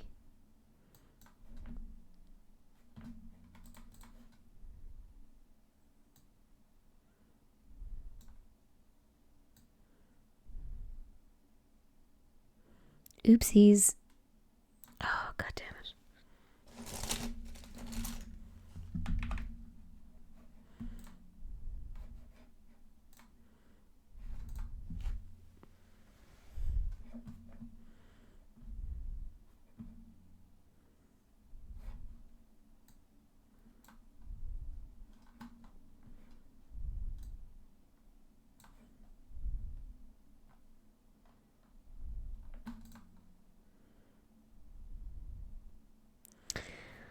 Oh, silent again. Yeah, how is everyone? It's oh so quiet. Shh. Shh. If she didn't remind me of a Disney villain, I would start to feel bad for her after yesterday and today in court. Yep, but unfortunately, she does remind people of a Disney villain.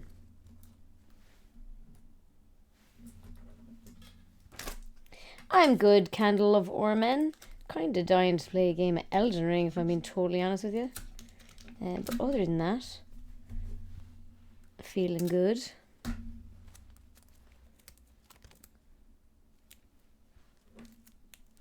It's oh so quiet. Shh.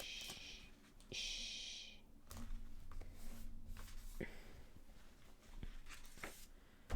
Alrighty then.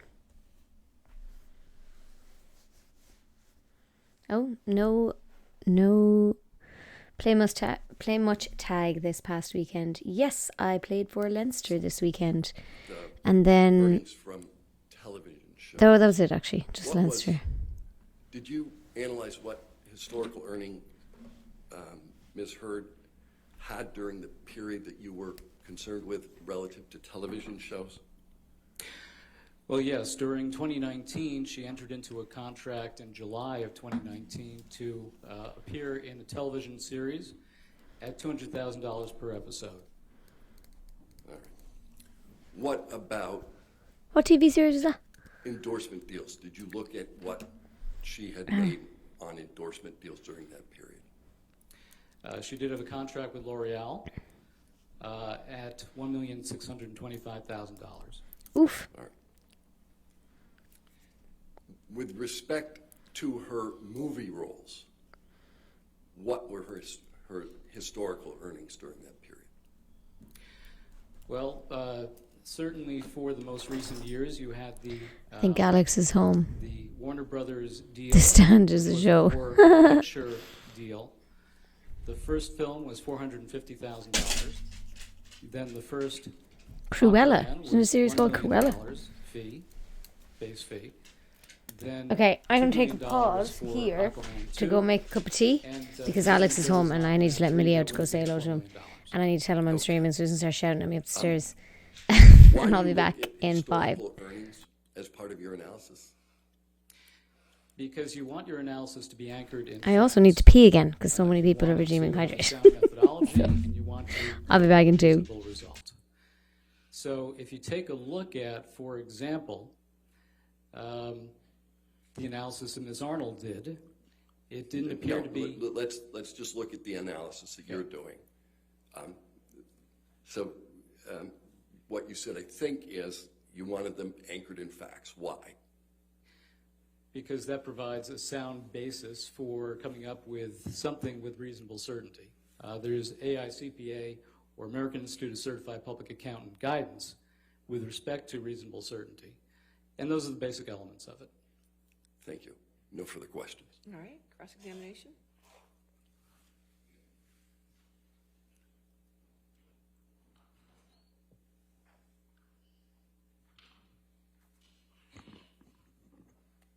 Hello again, Mr. Spindler. Good morning.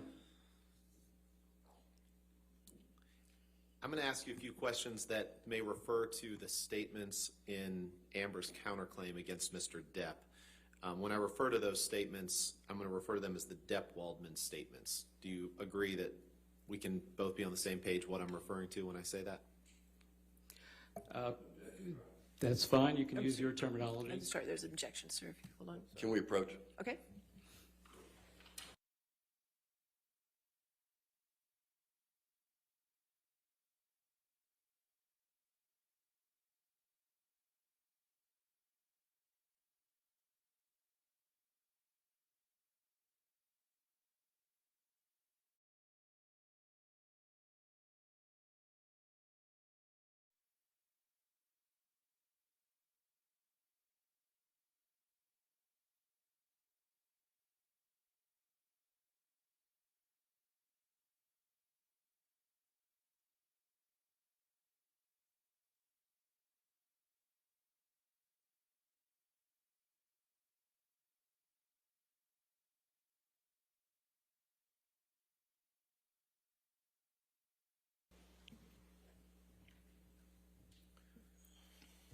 So, Mr. Spindler, when I refer to the Depp-Waldman statements, you understand me to be referring to the statements in Ms. Heard's counterclaim against Mr. Depp, correct? I'll understand that, yes. Now, you're here to provide a rebuttal opinion to Ms. Arnold's, part of Ms. Arnold's testimony, correct? Correct. You're not providing an opinion on whether Ms. Heard saw Mr. Depp, correct? That is true. You're not offering an opinion as to what any of the underlying facts relating to whether Mr. Depp abused Amber, correct? That's correct. You're not offering an opinion as to the magnitude of damages that you believe Ms. Heard may be entitled to if she proves defamation by Mr. Depp. You're just reviewing what Ms. Arnold has said, correct? That's correct. And you said that you want your analysis to be accurate in the facts, right? Anchored in facts. Anchored in facts. You'd agree that what an actor earns in one period isn't necessarily reflective of what he or she may earn in future periods, correct? Correct. And that's because there can be some variability. Yes. An increase in the number of roles may lead to greater income, correct? I'm sorry, could you repeat that? I was speaking, I didn't hear. One of the reasons that what you earn in one period may not be reflective of what an actress may earn in future periods is because an increase in the number of roles may lead to greater income, correct?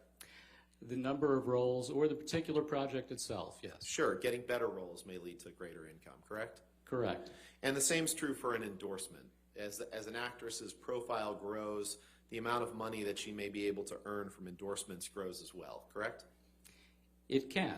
So it depends. What Ms. Heard earned from say, 2013 to 2019 that you testified to isn't necessarily reflective of what she might earn over the next 5 years, correct? Not necessarily. It is a good indicator, though. And you'd agree that from 2013 to 2019, in terms of earnings and star power, that Ms. Heard's career trajectory was on the upswing, correct? There was a slight increase during that period of time in her earnings from 2013 through 2019. And you'd agree that that was as a result of getting more lucrative roles, right? Yes. Now, you're not a causation expert, right? You're just a damages expert? That's correct. So you're not testifying as to whether the Depp-Waldman statements caused her to lose any roles, correct? That's correct. And you're not offering any opinion as to whether the Depp-Waldman statements kept her from being considered for roles that she otherwise would have been considered for, correct? That's correct. I'm not testifying on causation issues. And you can't speak to what opportunities may never have materialized for Amber as a result of the Depp-Waldman statements, correct? Yeah, I've not done those calculations. And you don't have an opinion about whether or not Ms. Heard could have renegotiated a contract for Aquaman 2, correct? That was not part of my work. And you don't have an opinion on the impact that additional exposure or press coverage or magazine covers or interviews would have had on Ms. Heard's career, correct? Correct. I'm just looking at Ms. Arnold's calculations. You've never served as an expert witness before to calculate damages based on lost roles by an actress resulting from defamation against that person, correct? I've been involved in defamation cases, but I've not done the calculations as an expert witness and testified thereto.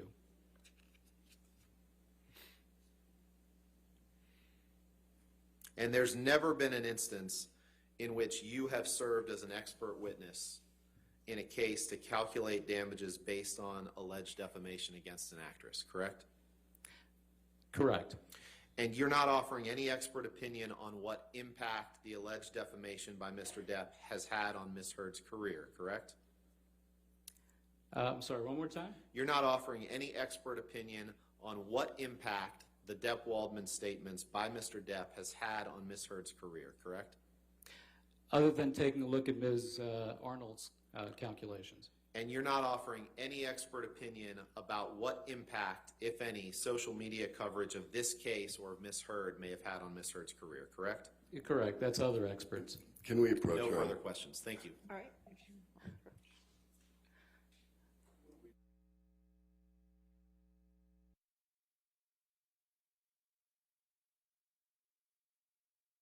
For you. Okay. All right, thank you, Ms. Spindler. You can have a seat in the courtroom, or Thank you, you're free to everyone. go. Thank you. All right, your next witness. Plaintiff calls Doug Banya, Your Honor. Okay. Can you spell the last name for me? B-A-N-I-A. Thank you.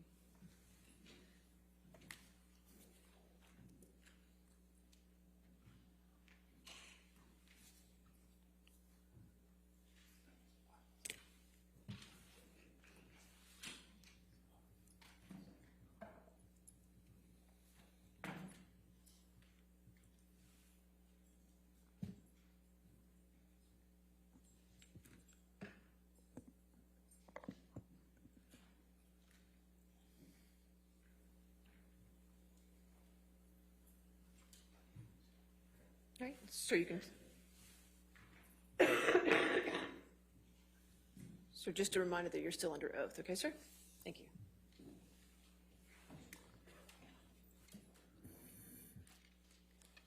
Good afternoon, Mr. Banya. Good afternoon.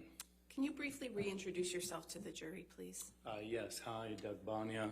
I am from Nevium Intellectual Property Consultants based in San Diego. I value intellectual property. I provide litigation support in infringement and defamation cases, as I'm doing today. And I use internet and social media analytics in both of those services. Since you last testified in this case, the jury has heard testimony from Ronald Schnell and Catherine Arnold. Are you familiar with their testimony? Yes. Were you asked to analyze their testimony and provide opinions in response? Yes, I was. Have you formed opinions in response to the testimony of Mr. Schnell and Ms. Arnold? I have. Generally, what are those opinions? Generally, Mr. Schnell provided no evidence of a correlation between the Waldman statements and the hashtags and the spikes of those hashtags on Twitter. Second, based on my internet and social media analytics investigation, I've concluded that the alleged comparable actors that Ms. Arnold came up with are not comparable with Ms. Heard. And then thirdly, Mr. Schnell and Ms. Arnold both failed to provide any evidence of a causation as it relates to the Waldman statements causing any economic harm to Ms. Heard. Let's dig into those opinions a little bit. You're familiar with the testimony of Mr. Schnell that there are more than 2.7 million alleged negative tweets related to Ms. Heard between January 2018 and June 2021? Yes. And what's your understanding of how Mr. Schnell identified those particular 2.7 million tweets? Yeah, so essentially Mr. Schnell chose hashtags that he felt were negative towards Ms. Heard. Those hashtags range from Justice for Johnny Depp, Amber Heard is an abuser, Amber Turd, and the hashtag, we just don't like you, Amber. So then he used those hashtags and he searched through, using the Twitter API, searched through various tweets and then came up with any tweets that were using those hashtags. Did you conduct an analysis of those tweets? Yes, I was given that exact, the data that Mr. Schnell used on a hard drive. So yes, I dug into that data as well. And what was the purpose of your analysis? So what I'm trying to do, and what's at issue of the case today at this point is, were these tweets, did they contain the Waldman statements? That's what where we're at right now, are the Waldman statements. So I wanted to analyze those tweets to determine which ones, and if any, contain the Waldman statements. And what's your understanding of what the Waldman statements are? So my understanding is there's three Waldman statements that were published in the Daily Mail. The Daily Mail is a UK tabloid, and Mr. Arnold Sorry. was quoted in those. Alex was home and needed to take a few minutes out for him to give out to me, and vice versa. As usual, as married couples do. He was giving out to me because my washing was in the dryer, in the washing machine and in the dryer. And he wanted to use the washing machine, and I was going at him because he fucking has all the fucking laundry baskets used, so I can't take my fucking dry clothes out of the dryer because I have no laundry basket. In this case. Did you analyze the timing of the tweets that we were talking about as compared to the timing of the Waldman statements? And that's exactly what I did. So I wanted to look at the Waldman I was listening to this statements, downstairs, look at the dates, that they happened, and then analyze those. As I'm delighted Amber got mentioned Have you prepared a again. demonstrative that reflects that aspect of your analysis? Yes. Bye, Joseph. Your Honor, may I approach? Is your counsel? So you didn't take out the laundry? Yes, I did. I fucking gave out to him, and he dumped his dirty clothes. Because what I said to him was, you are bogarting every laundry basket in the house because you're leaving laundry baskets around that are full of clean clothes. It is driving me insane. It's a brand new bad habit you've picked up. And so he dumped dirty clothes out of the one he was using and gave that one to me so I could take my dry clothes out of the dryer and bring them upstairs, and therefore move my wet clothes over to the dryer. So I did all those things. It is yes or no question request to strike. Touche, Gonzo. Go fuck yourself, San Diego. I told you, he reads anything on the teleprompter. All right, so 1293 will just be marked for identification as demonstrative and can be published to the jury. I was meant to do Mr. Bonnie, can you Pilates today and I explain to the didn't. jury what this demonstrative shows? Yes. So this shows the total hashtags and tweets that Mr. Schnell was analyzing. This is the summary data that there are tweets that are running from January 2018 to June of 2021. And again, these are related to the four hashtags that I discussed. Whenever I get an assignment such as this, when I'm dealing with a defamatory statement that's allegedly gone viral online, where there's economic damages involved and there's a lot of data involved, I like to take the data and I like to do a 30,000-foot view of the data to see what I'm looking at, to see if there's anything interesting, odd, different about the data. And the first thing that I noticed is 35% of the tweets were prior to the Waldman statements. I enjoy So again, remember, my assignment is to determine if the Waldman this kind of statements data. are part of the tweets that Mr. Schnell analyzed. So obviously, if these tweets were prior to the Waldman statements, in no way could they have anything to do with the Waldman statements. So that was the first issue that I noticed. 35 is quite a lot. What I like to call kind of the alleged. So the hashtag was long started timeline. before And he as even I said discussed, anything. That's when the Waldman statements were published. That's the date down here. You know, the first one That was in the see, beginning of April, that's and the last just one, which like is the for third her, one, she's was like, at the end "Fuck, of tweets have June. dates on them." But what I found interesting is only 2% of all of the tweets happened during this Waldman statement period. So really, these are just observations, and for me, there were red flags that I made note of, and then I just continued with my analysis. Mad that some of the hashtags are that old because I didn't even fucking know who she was. About the purportedly negative tweets.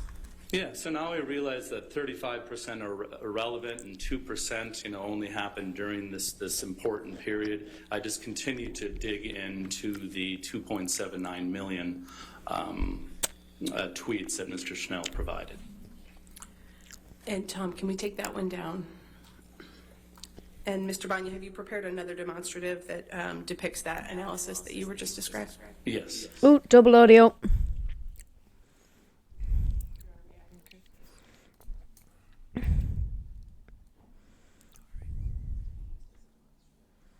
But it's 27 months versus 3. Yeah, so he's trying to say like, oh, only 2% of those tweets. If I understand what you're saying, he's trying to say 2% of those. Oh, hang on, I don't understand what you're saying. So 27 months, 2018 to March 2020, gotcha. And then April to June 2020. Yeah. Well, I don't know why he's only doing it from April 2020 to June 2020, because surely June 2020 till now Okay. is where... Plano's Exhibit 1294. Ah, will the be double marked audio. for identification as a demonstrative and will be. Ah. Thank you, Your Honor. Mr. Banya, can you explain what this demonstrative shows? Yes, this is showing the various spikes as it relates to the hashtags that Mr. Schnell testified about. This is actually a demonstrative that he used in his Interesting. So the testimony. first spike was What this is before. showing, are the And there was largest barely any spikes spike related to after. Look at that. hashtag July. Justice for Johnny Depp. Not related. I don't know if you remember Jesus. his testimony or July any of his 2020. demonstratives. That The other three hashtags jump did there. spike I'm at in the way, same I just time, realized. But a very small spike. So what I'm showing you here are the 6 top spikes in Mr. Schnell's analysis. So look, check that out.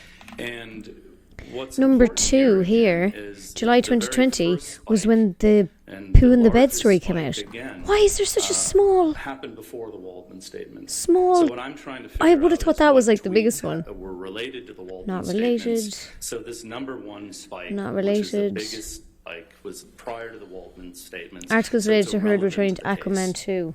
And then the second thing I noticed that was interesting here is here are the dates Oh, in this gray, is- right here. She's getting This bodied is again. The time in which the Waldman statements happened. Like, so nobody gave a And you're fuck gonna about the notice, Waldman as we statements, discussed realistically. Like, before, I've never even only heard of this guy 2% until the this tweets trial. happened during that time. But I found it very interesting for God, such a viral absolutely event bodied. that has potentially caused such economic harm there's no spikes in this area. And actually, you're going to see that Mr. Waldman, his statement came out here in the first April 2020 article. You're going to see that Mr. Waldman isn't nobody. And then the third one came no one out give a in fuck what he June. had to There's say. actually a downward use of the spike, downward use of the hashtags. So I'm not seeing any correlation as it relates to the Waldman statements. This is and killer. any spikes here as it relates to the hashtags Mr. Schnell chose. Did you analyze each of the spikes that are depicted here? No, Yeah, I only so what I fucking did is, had to have the job. I looked at the 6 different spikes, and you're going to notice that July each is spike tiny, which is represents crazy, a 'cause that's when the month. poo So, story came out. the second spike, is July You would've thought that'd 2020, be and huge. so on to the Huge. 6th spike going to April 2021. And what I did is, I don't know if you remember in my last testimony when I went into Google search, and I'm able to go into Google search, I went in and I typed in Amber Heard, and then after you hit search, you can use the tool and you can go back in time, and I chose each 6 of these dates to go back in time to see what was the media talking about back then. Interesting. What was the general public being fed as it relates to Amber Heard back during those spikes. And what I found is none of them, well, actually I analyzed the top 3 search results because they represent 50 to 70% of what people click on. And I realized that none of them Brief double had audio. anything to do with the Waldman statements. Are you aware of Mr. Schnell's testimony that the tweets using the 4 Just hashtags go he looked at were quieter. mathematically correlated? Yes. What does that What does mean? that mean? So what Mr. Schnell is saying, which is irrelevant to this case, is the 4 hashtags that he randomly chose, they tend to go up and down together, and that's why he had these spikes here. So the correlation there is how those 4 hashtags work or dance together going up and down. But first of all, the hashtags have nothing to do with the Waldman statements, and the fact that there's a correlation with the hashtags is irrelevant to this case because we're dealing with the Waldman statements, which none of that correlation analysis he did had to do with. How do you know that the correlation doesn't have anything to do with the Waldman statements? Can I clear this? Danielle, no, they've not run out of time yet. No. Oh, yeah. Well, first of all, I know because that would happen right here. If when Mr. Waldman, one of his quotes was published, you would see a big spike right here. Yeah, And if then you people would see cared maybe about a who little noise down him here, or who he and then was, the or third time you might had see ever heard of him before. Second time a big spike, and the third time a big spike. That's not here. So that's telling me there's no correlation between the Waldman statements and this hashtag use. And then I've actually provided evidence that there's no correlation because I analyze each of these spikes and none of them had to do with the Waldman statements. Is mathematical correlation the same as causation? No. Why not? I mean, correlation is simply a relationship between 2 or more variables or 2 or more things. In this case, the correlation question is, when the Waldman statements were published, at the same time, did you see a correlation with spikes in these hashtags? And again, can we clear this? You see none of that right here. It's actually a downward trend. There's no spikes, there's no correlation. So, again, Mr. Schnell provided no evidence of any correlation. What correlation opinion did he provide during his testimony?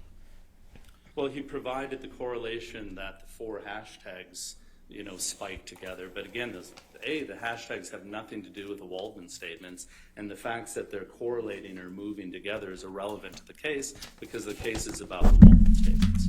So what is causation then? So causation is where one thing causes a change in the other. So as it relates to this case, did the Waldman statements cause Ms. Heard to have economic harm? In other words, did the Waldman statements cause Ms. Heard not to make as much money in her career? And again, Mr. Schnell provided no evidence of this. Ms. Arnold provided no evidence of this. He's going to object And as a here. matter of fact, he's not. during He's Ms. Arnold's Martin's like, fuck testimony it, I'm over yesterday, it. she didn't even know what causation was. You know, she was asked, do you know the difference between causation and correlation? And she said that she's not a semantics expert. Oh, dear. We're not talking about the words. Oh, dear. You know, when it comes to damages, you have to prove causation prior to calculating damages. You know, so there is no causation that's proven here. Oh, dear. Therefore, a damages analysis is not appropriate. Did you hear Mr. Schnell testify that he agreed with your opinion in this case? Yes. And what's your understanding of the opinion that he agreed with? Well, he agreed that he failed to link the spikes in the hashtags Oh my God, he agreed on Twitter that? to the Waldman statements. Did he try to do that? He tried to do that. But again, his analysis was looking at the word Waldman and looking at the word Waldmanian, and then trying to say that 25% of the tweets included those two terms. But first of all, Waldman isn't the issue here. It's the Waldman statements. And Waldmanian, I don't even know what that is, but it's not relevant to this case. We can, I think, take that one down, please, Tom. Mr. Banya, what other work have you done in connection with forming your opinions about Mr. Schnell's testimony? Again, the assignment was to determine if the Waldman statements were part of the tweet, so I continued to dig in, to the data. I believe the next step is, now that I've excluded, the 35% that was before the Waldman statements because they were irrelevant, I wanted to really analyze from the April 2020 forward to see if any of those tweets, contained the Waldman statements. Did you prepare a demonstrative that reflects that analysis that you did? Yes, I did. Your Honor, may I approach again? All right. Yes, ma'am.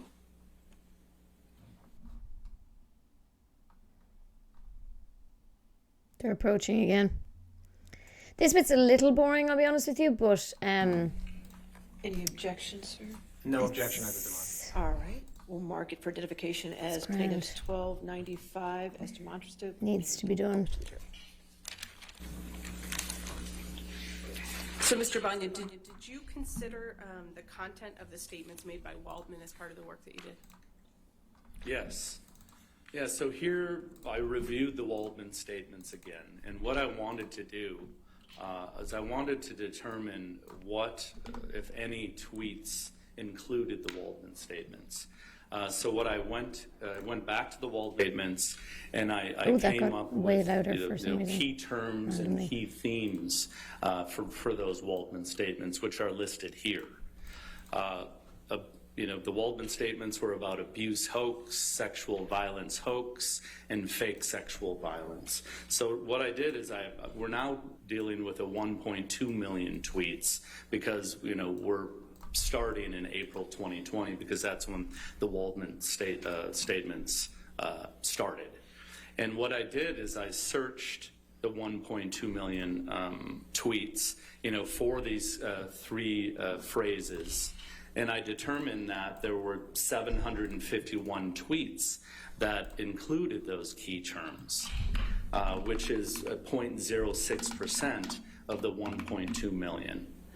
And then as I was sifting and sorting and analyzing this data, I realized that a lot of these tweets had the exact same language. It was interesting to see it was the exact same tweet because I'm analyzing the language to see if it matches one of these three. I realized that a lot of these tweets were retweets, likes, or shares. So therefore I eliminated any of those, and it came down with 95 unique tweets. And then what I did from there is I analyzed those to determine if any of these terms were in there, and I identified 5 tweets that were related to the Waldman statements. Do any of the hashtags Mr. Schnell analyzed include the words from the Waldman statements? No, they don't, and because I am rebutting Miss Arnold. You know, her testimony yesterday, she was saying that the Waldman statements caused these hashtags. Then throughout her testimony, she walked that back and admitted, no, none of these tweets have anything to do with the Waldman statements. They don't include the Waldman statements. You know, these hashtags are only hashtags that Schnell, in his opinion, felt that they were negative towards Ms. Heard. Based on your expertise, what are your overall opinions about Mr. Schnell's testimony and the Twitter hashtag data? You know, Mr. Schnell provided no evidence that any of the tweets were related to the Waldman statements. Mr. Schnell, there's no correlation there. He also provided no evidence that there's any causation. It is as if there is another mic that gets turned on whenever they present evidence on screen. Yeah, I think so. I think maybe the computer's audio is feeding in, and it's switch to a different topic. I don't know if you want to break now or push. All right, it's going to be picking it up a little while, I assume. A little bit more, yes. Okay. Yeah. Let's go ahead and break for lunch, ladies and gentlemen. Okay, do not discuss the case. Lunch? Do not do the outside research. What fucking time is it in America? It's 5:30 here, lads. What? Genuinely though, what time is it in America? It's just going to be an hour break. If it's going to be an hour break, I might just break for dinner. It's actually work out perfectly. 12:37 in the afternoon in America. Fucking hell. So yeah, I think I might break for my dinner. All right, we'll come back at 1:40 then. Is that right? 1:40. So that's an hour. Yeah, it is an hour. So it'll be at 6:40 my time. Yeah. So I'll break for an hour as well. Thank you for joining me. I'll be back fed and watered and excited to go now after dinner.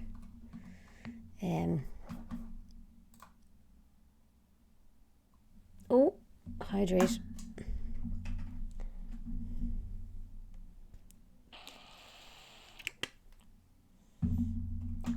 But yeah, join me after dinner. See you in 1 hour. And laundry, exactly, yeah. See you in an hour. Bye.